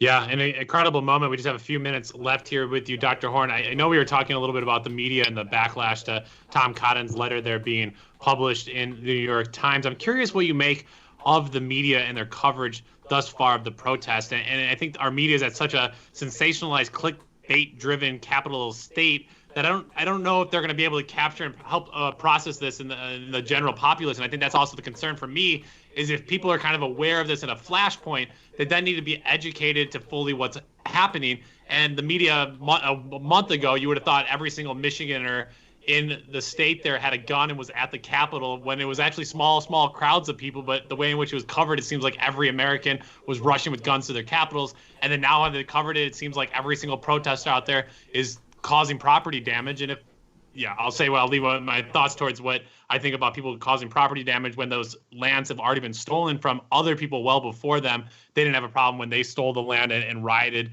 to build their Macy's or their fancy, I don't know, I can't even name fancy businesses because I don't go to them. Warby Parkers, I'll call you guys out for gentrifying U Street and historic Black Broadway. But Dr. Horn, it seems like if we have a media that's so focused on the sensationalization and kind of the outliers, we're going to miss the opportunity to have a larger consciousness raising moment here in the U.S.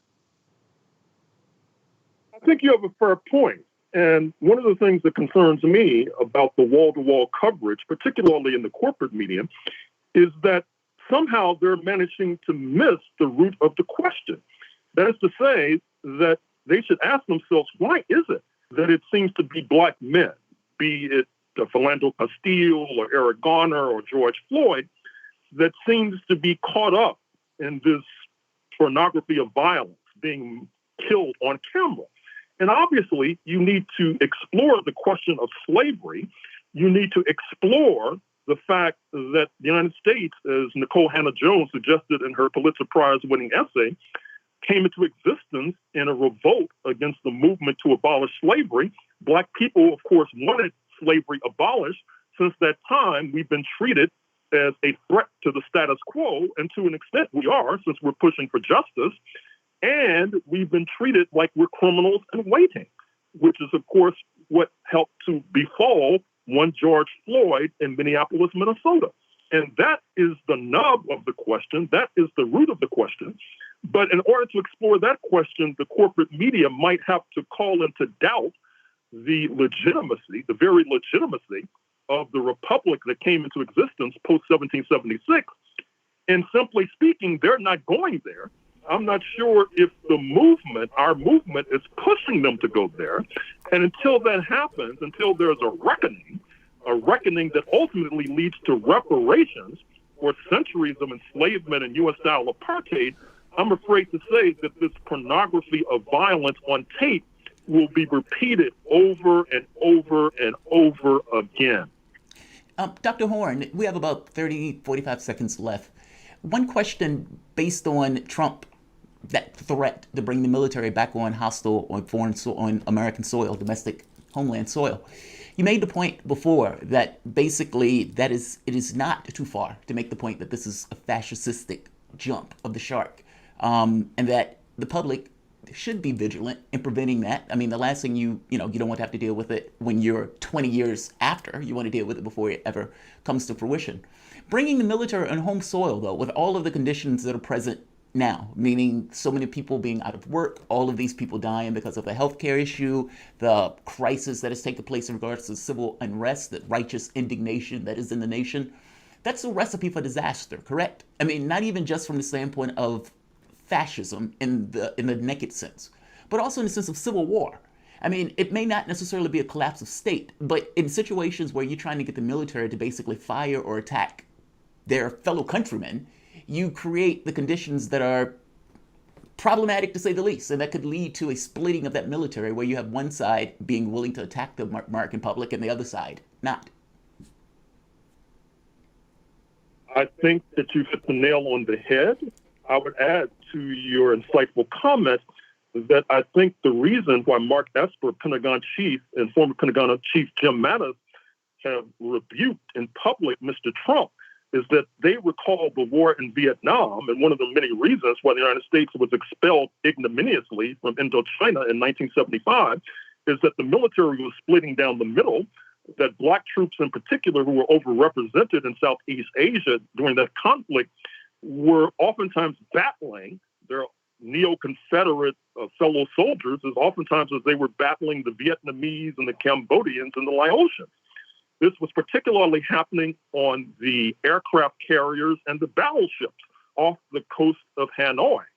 And so I dare say that the scenario that you've sketched is not beyond the realm of conjecture and speculation, that there is a possibility that the military could split down the middle once again, with Black soldiers in particular being reluctant to shoot their fellow Black comrades and brothers and sisters in the streets of Washington, D.C., and let us, as we did in the 1960s, try to support them in their just struggles by opening coffee houses, for example, which were quite prevalent around military bases in the United States and overseas during those wars, because we need to influence those soldiers, just like when we look at history and we understand what happened in fascist Portugal in 1974. What happened is that proselytizing the soldiers led the soldiers to basically overthrow the fascist regime, which ultimately led to the total liberation of Southern Africa. Let us study that important lesson. Yeah, with that, we are out of Dr. Gerald Horn. Get back to studying, folks.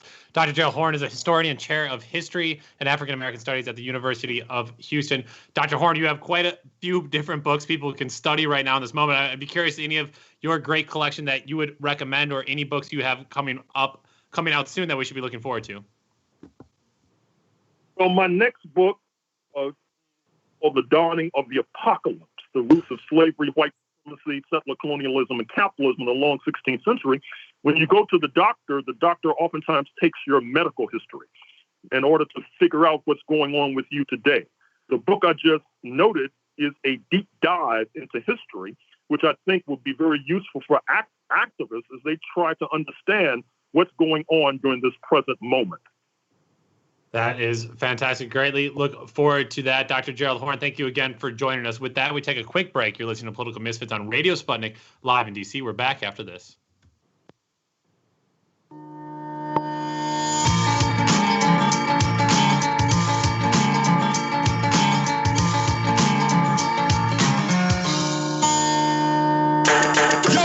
So, Sean, what do you want to talk about today? Well, Bob, that's easy. I want to talk about the need to stop the development of self-driving cars. Again, Sean, you're driving me nuts. I think the self-driving car thing's already out of the gate. No. It's never too late. See, now the leading experts in the field, I mean, just pick one, whichever one, leading experts have repeatedly warned us about the dangers of artificial intelligence. Look, I'm telling you, man, we have to stop the robots by any means necessary. I see what you did there. Yep. Tune into our show By Any Means Necessary daily from 2 to 4 p.m. Eastern Time on Radio Sputnik. And don't forget to call in at 3:20 p.m. to our studio number 202-521-1320. And if you miss us live, check us out on SputnikNews.com, Spreaker, iTunes, iHeartRadio, Spotify, or wherever you listen to podcasts to stay up to date on the latest political, social, and economic movements shaping the world around us.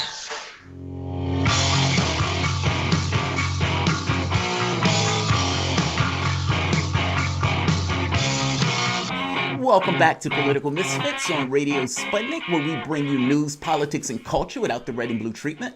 My name is Jamal Thomas. I am here with my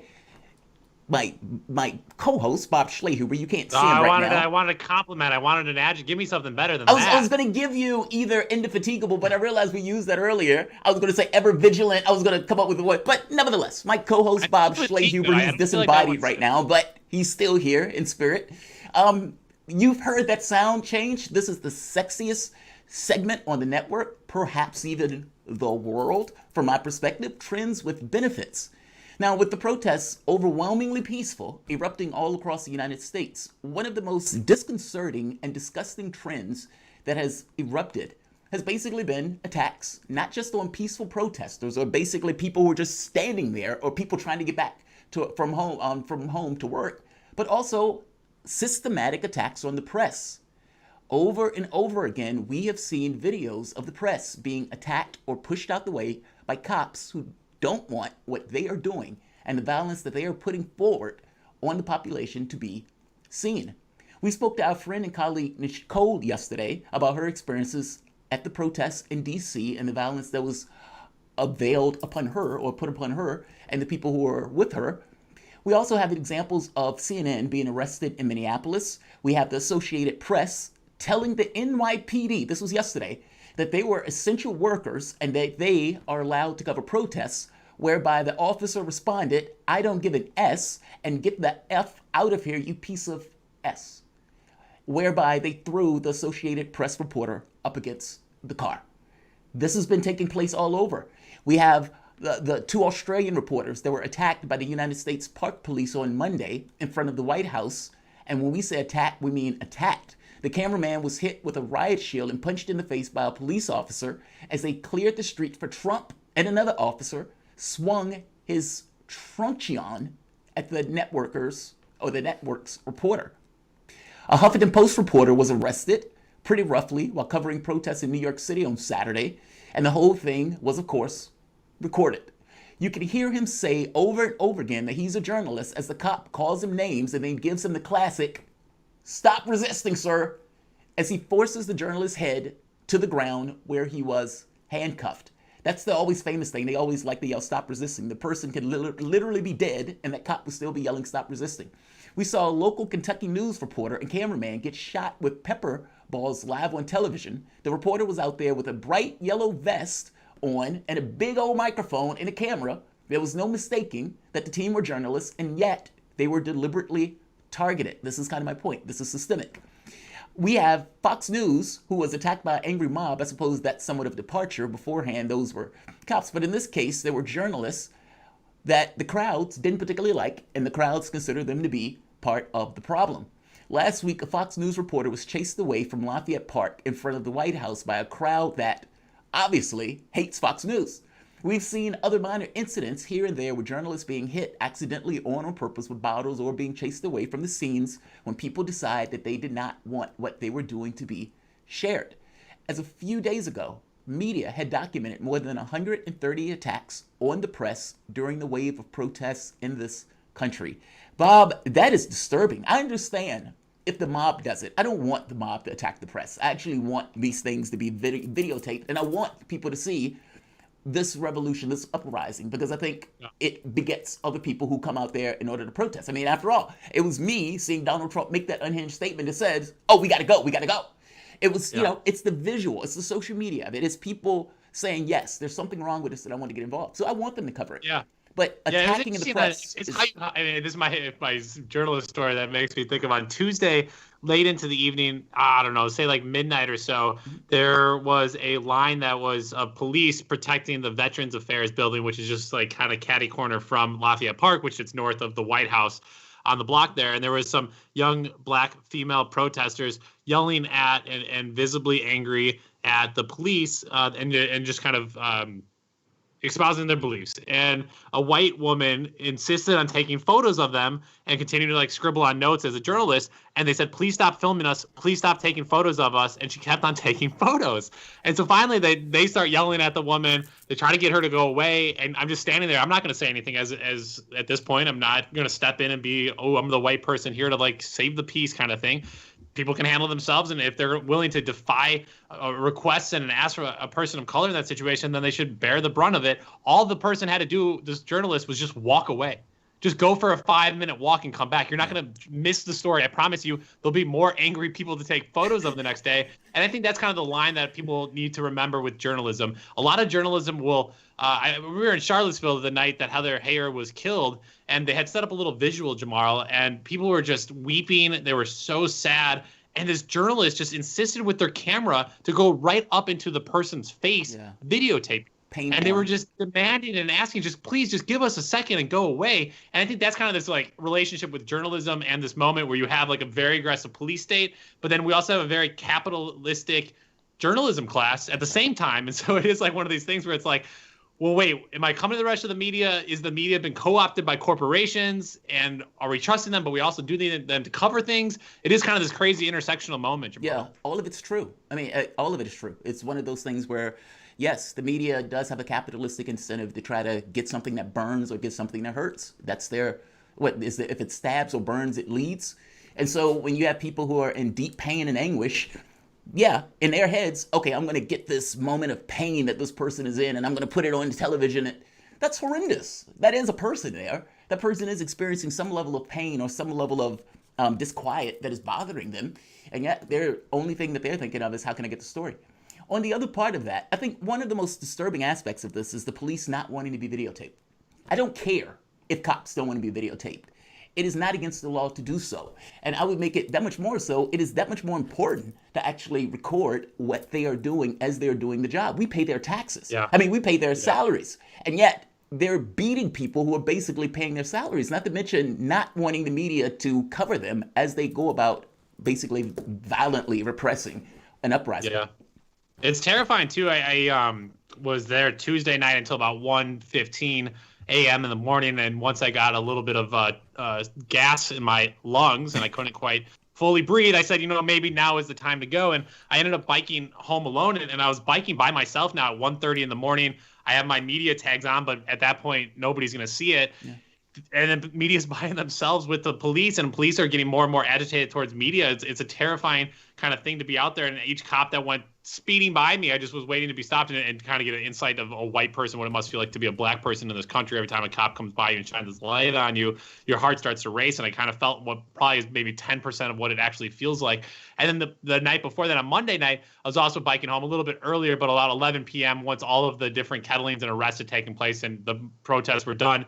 At that point, I was biking up towards Logan Circle here in the nation's capital, Jamal, and all of a sudden 6 cops on different vehicles speed up, almost one of them hitting me. I had to basically pull off of the road onto the parkway, and they pulled over a car, and I went to film it. And then all of a sudden I realized it's just me alone at 11 p.m. past curfew here as the media with 3 brown people in a car pulled over by 6 different police vehicles. And I went to film it.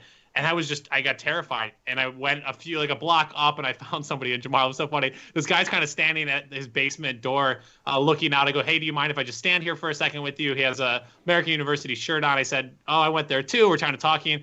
And after like 2 minutes of him just kind of watching these 6 officers grab and pull out of their vehicle, he's like, yeah, I'm just going to go inside. I'll see you later. And I was like, wait, what? Like, where are you going? Stay with me here. But an incredibly terrifying moment for us as you think about media being one of the few people that are allowed out after curfew, being able to get some of these spaces. And again, as Michelle, our producer, has talked about, and Nicole yesterday, they don't care about the media. I mean, I was kettled the other day. I was pushed by the police the other day. It made me feel like I was back in Israel, Palestine, where I was also pushed as the media, that it is just at a whole nother layer and level of circumstances. We haven't seen these curfews like we have. We haven't seen these attacks. And obviously it always feels like, oh yeah, things will just go back to normal. But the last 3 months have shown us that things aren't going back to normal. They continue to progress down the path that we're on. Yeah, it doesn't feel like that. I mean, it really does. I know some people who were living during the 60s, this may, I've heard people make allusions to it. Like, this feels like we were in the 60s and you had bombs going off in the various places and stuff like that. But this doesn't feel that way. I mean, this feels different. Well, I wasn't around during the 60s, so fair enough.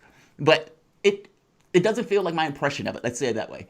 I mean, whatever you had from the standpoint of the Vietnam War, you didn't have the Vietnam War in the middle of a pandemic where 100,000 people died, in addition to an extended war that's been going on for like 18 years with us invading all of these countries, in addition to, you know what I mean? It feels like there's so many things that are being piled on top that it feels like there has to be a breaking point.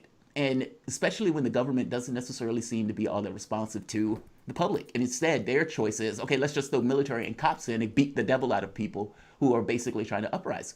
It doesn't feel like it's going back to normal.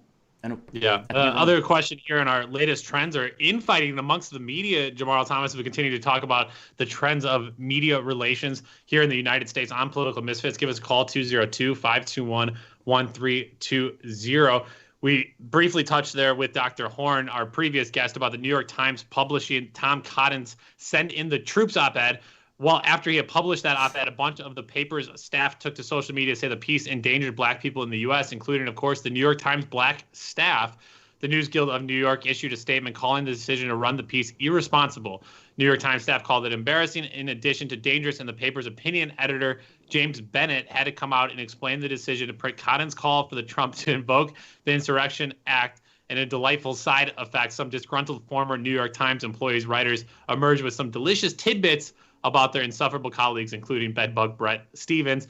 As well, in addition to the New York Times, Akilah Lacey of The Intercept took to Twitter to say she was fed up with how her colleague Lee Fang continues to push narratives about black-on-black crime after repeatedly being asked not to. She goes on to say, this isn't about me and him. It's about institutional racism and using free speech to couch anti-blackness in a post late last night. So Jamal, good that internal media having its conflict. We pride ourselves on that here at Radio Sputnik, that we do have a range of different voices that are brought to you, and we're able to have those discussions. For other major institutions owned by corporations, I'm pretty confident they do not want internal dissent and conflict amongst their staff. That's not how they thrive. They have a very straight editorial line. So it is great to see at these major outlets to have some internal dissent amongst the writers from the editorial staff. Yeah, they should. They're people.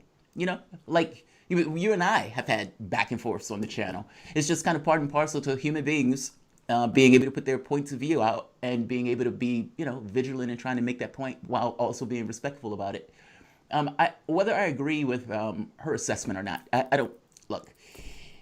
My issue sometimes with people who are so ensconced in this notion where it's like race is the only thing there is, or functions from that perspective. It's some things that they would call anti-black or racist aren't.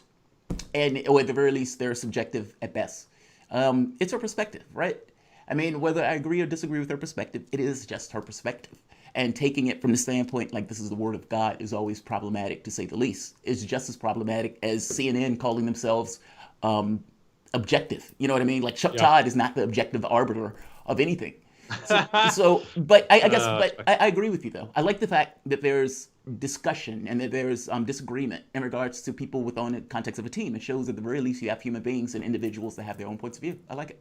Yeah, I'll also say a lot of people do take CNN and like the New York Times and Washington Post as like objective completely fact-based. And just remember, when you go and interview people, people don't tell you like the exact truth. They'll filter it through their own truths. And so anytime anybody's quoted anywhere, you should always kind of take it with a grain of salt, just because humans are humans, and obviously they want to make themselves look good. So there's always kind of a telephone effect of losing kind of the message as you kind of talk to more and more people. And that's why you do need to like read multiple outlets. But for me, this is really important because I can't tell you, Jamar, how often I push back on people that just read the Washington Post and New York Times, and that's the only places they go like word of and God. read. Because now I can say, look, word of God. it's not just me, the Russian Sputnik guy. It's also the people that work there, Jamar. It's the people that work there are saying it, and that for me is huge ammunition. Yeah, I agree with you. It's funny, like you said, the people from the Washington Post or from the New York Times or whatever. And oftentimes, I think one of the things that when I started working here that annoyed me was kind of like we do a good story or we'd be ahead of the curve. Like we do something and then maybe a week later or something like that, the other people come out. And it's always aggravating because it's like it's almost like pigeonholed to some degree. Like they act as if that because you're working from Sputnik, that all of your opinions just vanish, even if those opinions are exactly the people's opinions that you've had even before you start working here. So, it's the media thing it's a weird quagmire for me in regards to how this stuff operates. I'm curious, how do you see that? You've been here for longer than I have. How did you grapple with that part? Well, I was banging my head against the wall mostly, just really aggressively and just hard.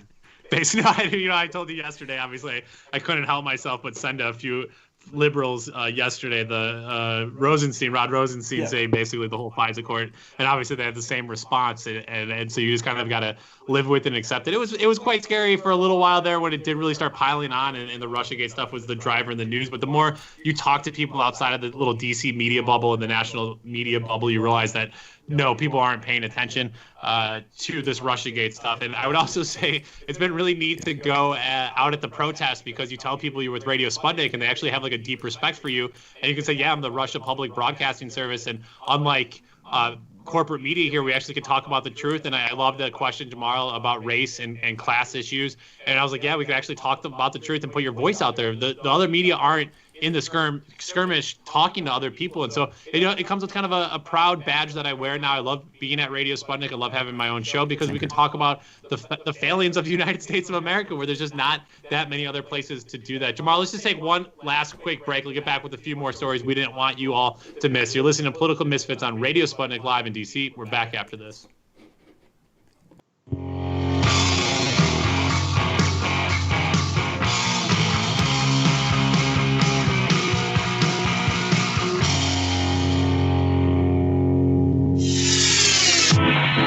Stay tuned to Radio Sputnik. Shooting from the lip. We're taking no prisoners here. Real opinions for real people. So where we bring you people with controversial views, and instead of trying to catch them out, we actually let them expand on their views. What's going on in British politics, European politics, and indeed in world politics as well. And wherever you are, whether you're a UKIP supporter, a Tory or Labour, everything is in turmoil. John Gaunt. Shooting from the lip.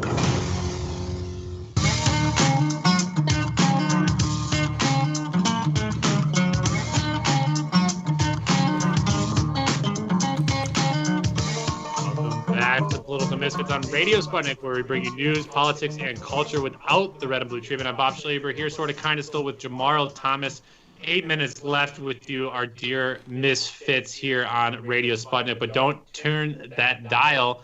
By Any Means Necessary is up next with Jackie Lukman and Sean Blackman. And they have Loud and Clear, followed by The Critical Hour. Some great programming. Stay tuned there. Give us a call, 202-521-1320. Jamal, on the lighter side of, well, I was going to say lighter side of things, not that much lighter, but at least not on protests and coronavirus. Relatively speaking. So we're having a good show here in our message. You threw me off here. Story here on different news than coronavirus or protest. Nacho Vidal, a Spanish porn star I'm sure many of our listeners are very familiar with, has been arrested in connection with a death a year ago. He's been charged with manslaughter in the death of a man during a mystic ritual during which the man inhaled psychedelic toad venom, according to the Spanish police. The man killed was fashion photographer Jose Luis Abad. Police say the ritual involved inhaling the venom of the Bufo alvarius toad, a rare species that lives in northern Mexico and the southern U.S. So better start hunting, Jamal. They're rare. That creates a very powerful psychedelic venom. Vidal, according to investigators, had been conducting mystic rituals with such substances regularly, saying they offered health benefits, but in this case, things have seemed to go wrong. Vidal, in addition to his film work, is known for selling aromatic candles in the shape of penises. Jamal, I got a question here for you. Great opening in the penis candle market with the arrest of Vidal. I know we got the Political Misfits t-shirts, but should we expand our swag options? The penis with the political misfits on the side of it? The aromatic candle, yeah, with some branding on it. But it seems like there's going to be a huge market opening up with Vidal in prison. It sounds like it, right? Only if we can get a mold of you, so we can have the exact thing where we can put political misfits on the side. That'd be awesome. No, that's I'm not wild, going to ask right? you exactly what mold of me you want. But No, I want it. That's if we're going to do it. It should be honest. I don't understand. How is he responsible for the guy taking a psychedelic treatment? I don't get it. Yeah, I don't know if he gave him too much of a dose, if he was kind of the ringleader, if you're the guy that puts the poison in the Kool-Aid and then you hand out the Kool-Aid, are you susceptible? I'm not that's quite so weird to me. Like if I went to, let's say, South America. Let's say I went to Peru, and I did a vision quest with ayahuasca. And in doing the vision quest with ayahuasca, I die. How are they going to charge somebody else for me taking something? I mean, Nacho didn't necessarily force the stuff in the guy. The guy went, I would imagine, willingly. It just seems a little dicey that you get to basically charge somebody else for doing something that somebody has, decided that they wanted to do. If I go skydiving and this thing doesn't open, how are you going to sue the skydiving place? I chose to do it. I don't get it. That seems unfair to me. That's all. I think we go to Spain. If our editor-in-chief is listening, I think we're off to Spain to do some more investigation, Jamal Thomas. People need a break from the stories of the news hour. Other stories out there as we don't head to Spain anytime soon, Jamal. Remember how a couple of weeks ago we were all cheering at the dramatic drop-off in greenhouse gas emissions? That was pretty cool, right? I think pun intended, cool. Hopefully things are cooling down. But all of those gases, Jamal, that were already in the atmosphere, unfortunately, did not go away. And unfortunately, we're back to bad environmental news, folks. I'm sorry to say the Washington Post was reporting today that the amount of greenhouse gases actually in the air just hit a record high. According to readings from the Scripps Institution of Oceanography and the National Oceanic and Atmospheric Administration, the amount of carbon dioxide in the air in May 2020 hit an average of slightly greater than 417 parts per million. This is the highest monthly average value ever recorded and is up from 414 parts per million in May of last year. Wow. These levels are the highest in human history and likely the highest in 3 million years, according to the Post. The last time there was this much CO2 in the atmosphere, global average surface temperatures were significantly warmer than they were today, and sea levels were at 50 to 80 feet higher, according to the article. It also notes that the total number of CO2 that winds up in the atmosphere comes not only from human activities, but also naturally occurring fluctuations on land and in the ocean. Jamal Thomas, I'm telling people, and we've been talking about this for years now, going back on By Any Means Necessary, but environmental change is coming. This is most likely going to be the hottest year on record. If not this year, the next year will be even hotter. You have coronavirus, you have unrest here in the States, and you have environmental catastrophes on the back of all of that coming right behind us. Yeah, it's terrifying moments, and clearly we'll need to do much more than just have a pandemic close things down for a few months. It's a perfect storm. I mean, if there's one silver lining, it's that those numbers could go down if we change. I mean, just within the course of a couple of months or a few months of a pandemic, when all of this stuff kind of came to a halt, those numbers did drop. So it's not, entirely intractable. You have an economic system that just is against it. One other point, it's hurricane season. And I know Donald Trump has been preparing for hurricane season. So I know he's going to totally be able to handle that as it happens. We need to be aware of something else. The CO2 levels in the atmosphere go to more than just hurricane season, so the heat. It also goes to food. Meaning some of the experiments, or at the very least one that I know of that took place a few years ago, made the point that a high level of CO2 fills up plants and whatnot, almost like sugar with us.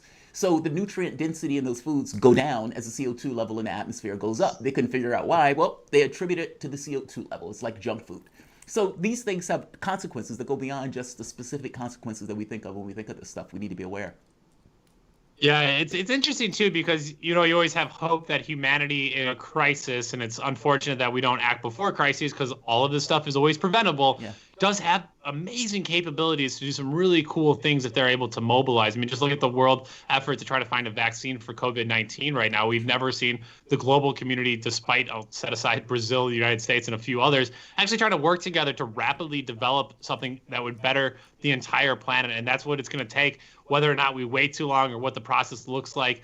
Yeah, I guess we'll just have to wait and see. Jamal, we do need to get to the end of the show here. We'll be back with a brand new show closing out the week tomorrow on Friday from 12 to 2 p.m. Eastern Standard Time. So tune back in then. Thank you again for listening. Big shout out to our guests, Dr. Richard Wolff and Dr. Gerald Horn. Thank you, as always, to Ryan, Dimitri, Andre, and Saul, and the entire Sputnik News team for keeping us on the air during our stay-at-home orders. Shout out, as always, to our producer, Michelle Whitty. On behalf of Jamal Thomas and myself, Bob Schlehuber, thank you for listening. Now get back to organizing. Guys, as always, thank you for joining us. We had a dynamite show today. I was really digging the show. All right, so let's go to the super chats. Ella J, I love that, Ella JJ. I hate Trump allowed police unions to punk him. See, I don't think he allowed police unions to punk him. I think Trump is just the fascist. I think when he was cowering in the bunker, and people were saying, wow, the president is cowering in the bunker while D.C. goes up in flames, I think he was embarrassed. And so I don't think he's unempathetic. He's not all that bright. He tends to be incompetent. He wasn't paying attention to what he needed to do to ameliorate the major concerns of the public, be it in healthcare or the financial crisis of them losing their jobs. And so the only resource that he have at his disposal is throwing cops into a mix to do something that they can't do. And so you have all of these reporters and journalists and people being beat up and attacked. And that's what Trump is doing. That's not letting the police union cow him. That's Trump basically being okay with the police union doing what it does. So I blame Trump, blame the cops, but both of them are dovetailing in regards to their interests here. Wesley whoa, Wesley, thank you. Don't get mushy. You deserve every penny. You guys have been on fire lately. I was called back to work on the 1st. Excellent, man. Thank you, man. I appreciate it. I am so glad you were called back to work. That's good. I mean, 43% of people are expected not to go back to their jobs or those jobs being gone. And so the fact that you were able to get back, good job. I appreciate it. President Jafar, Jamal has the best monologue of the independent media game. It highlights my day.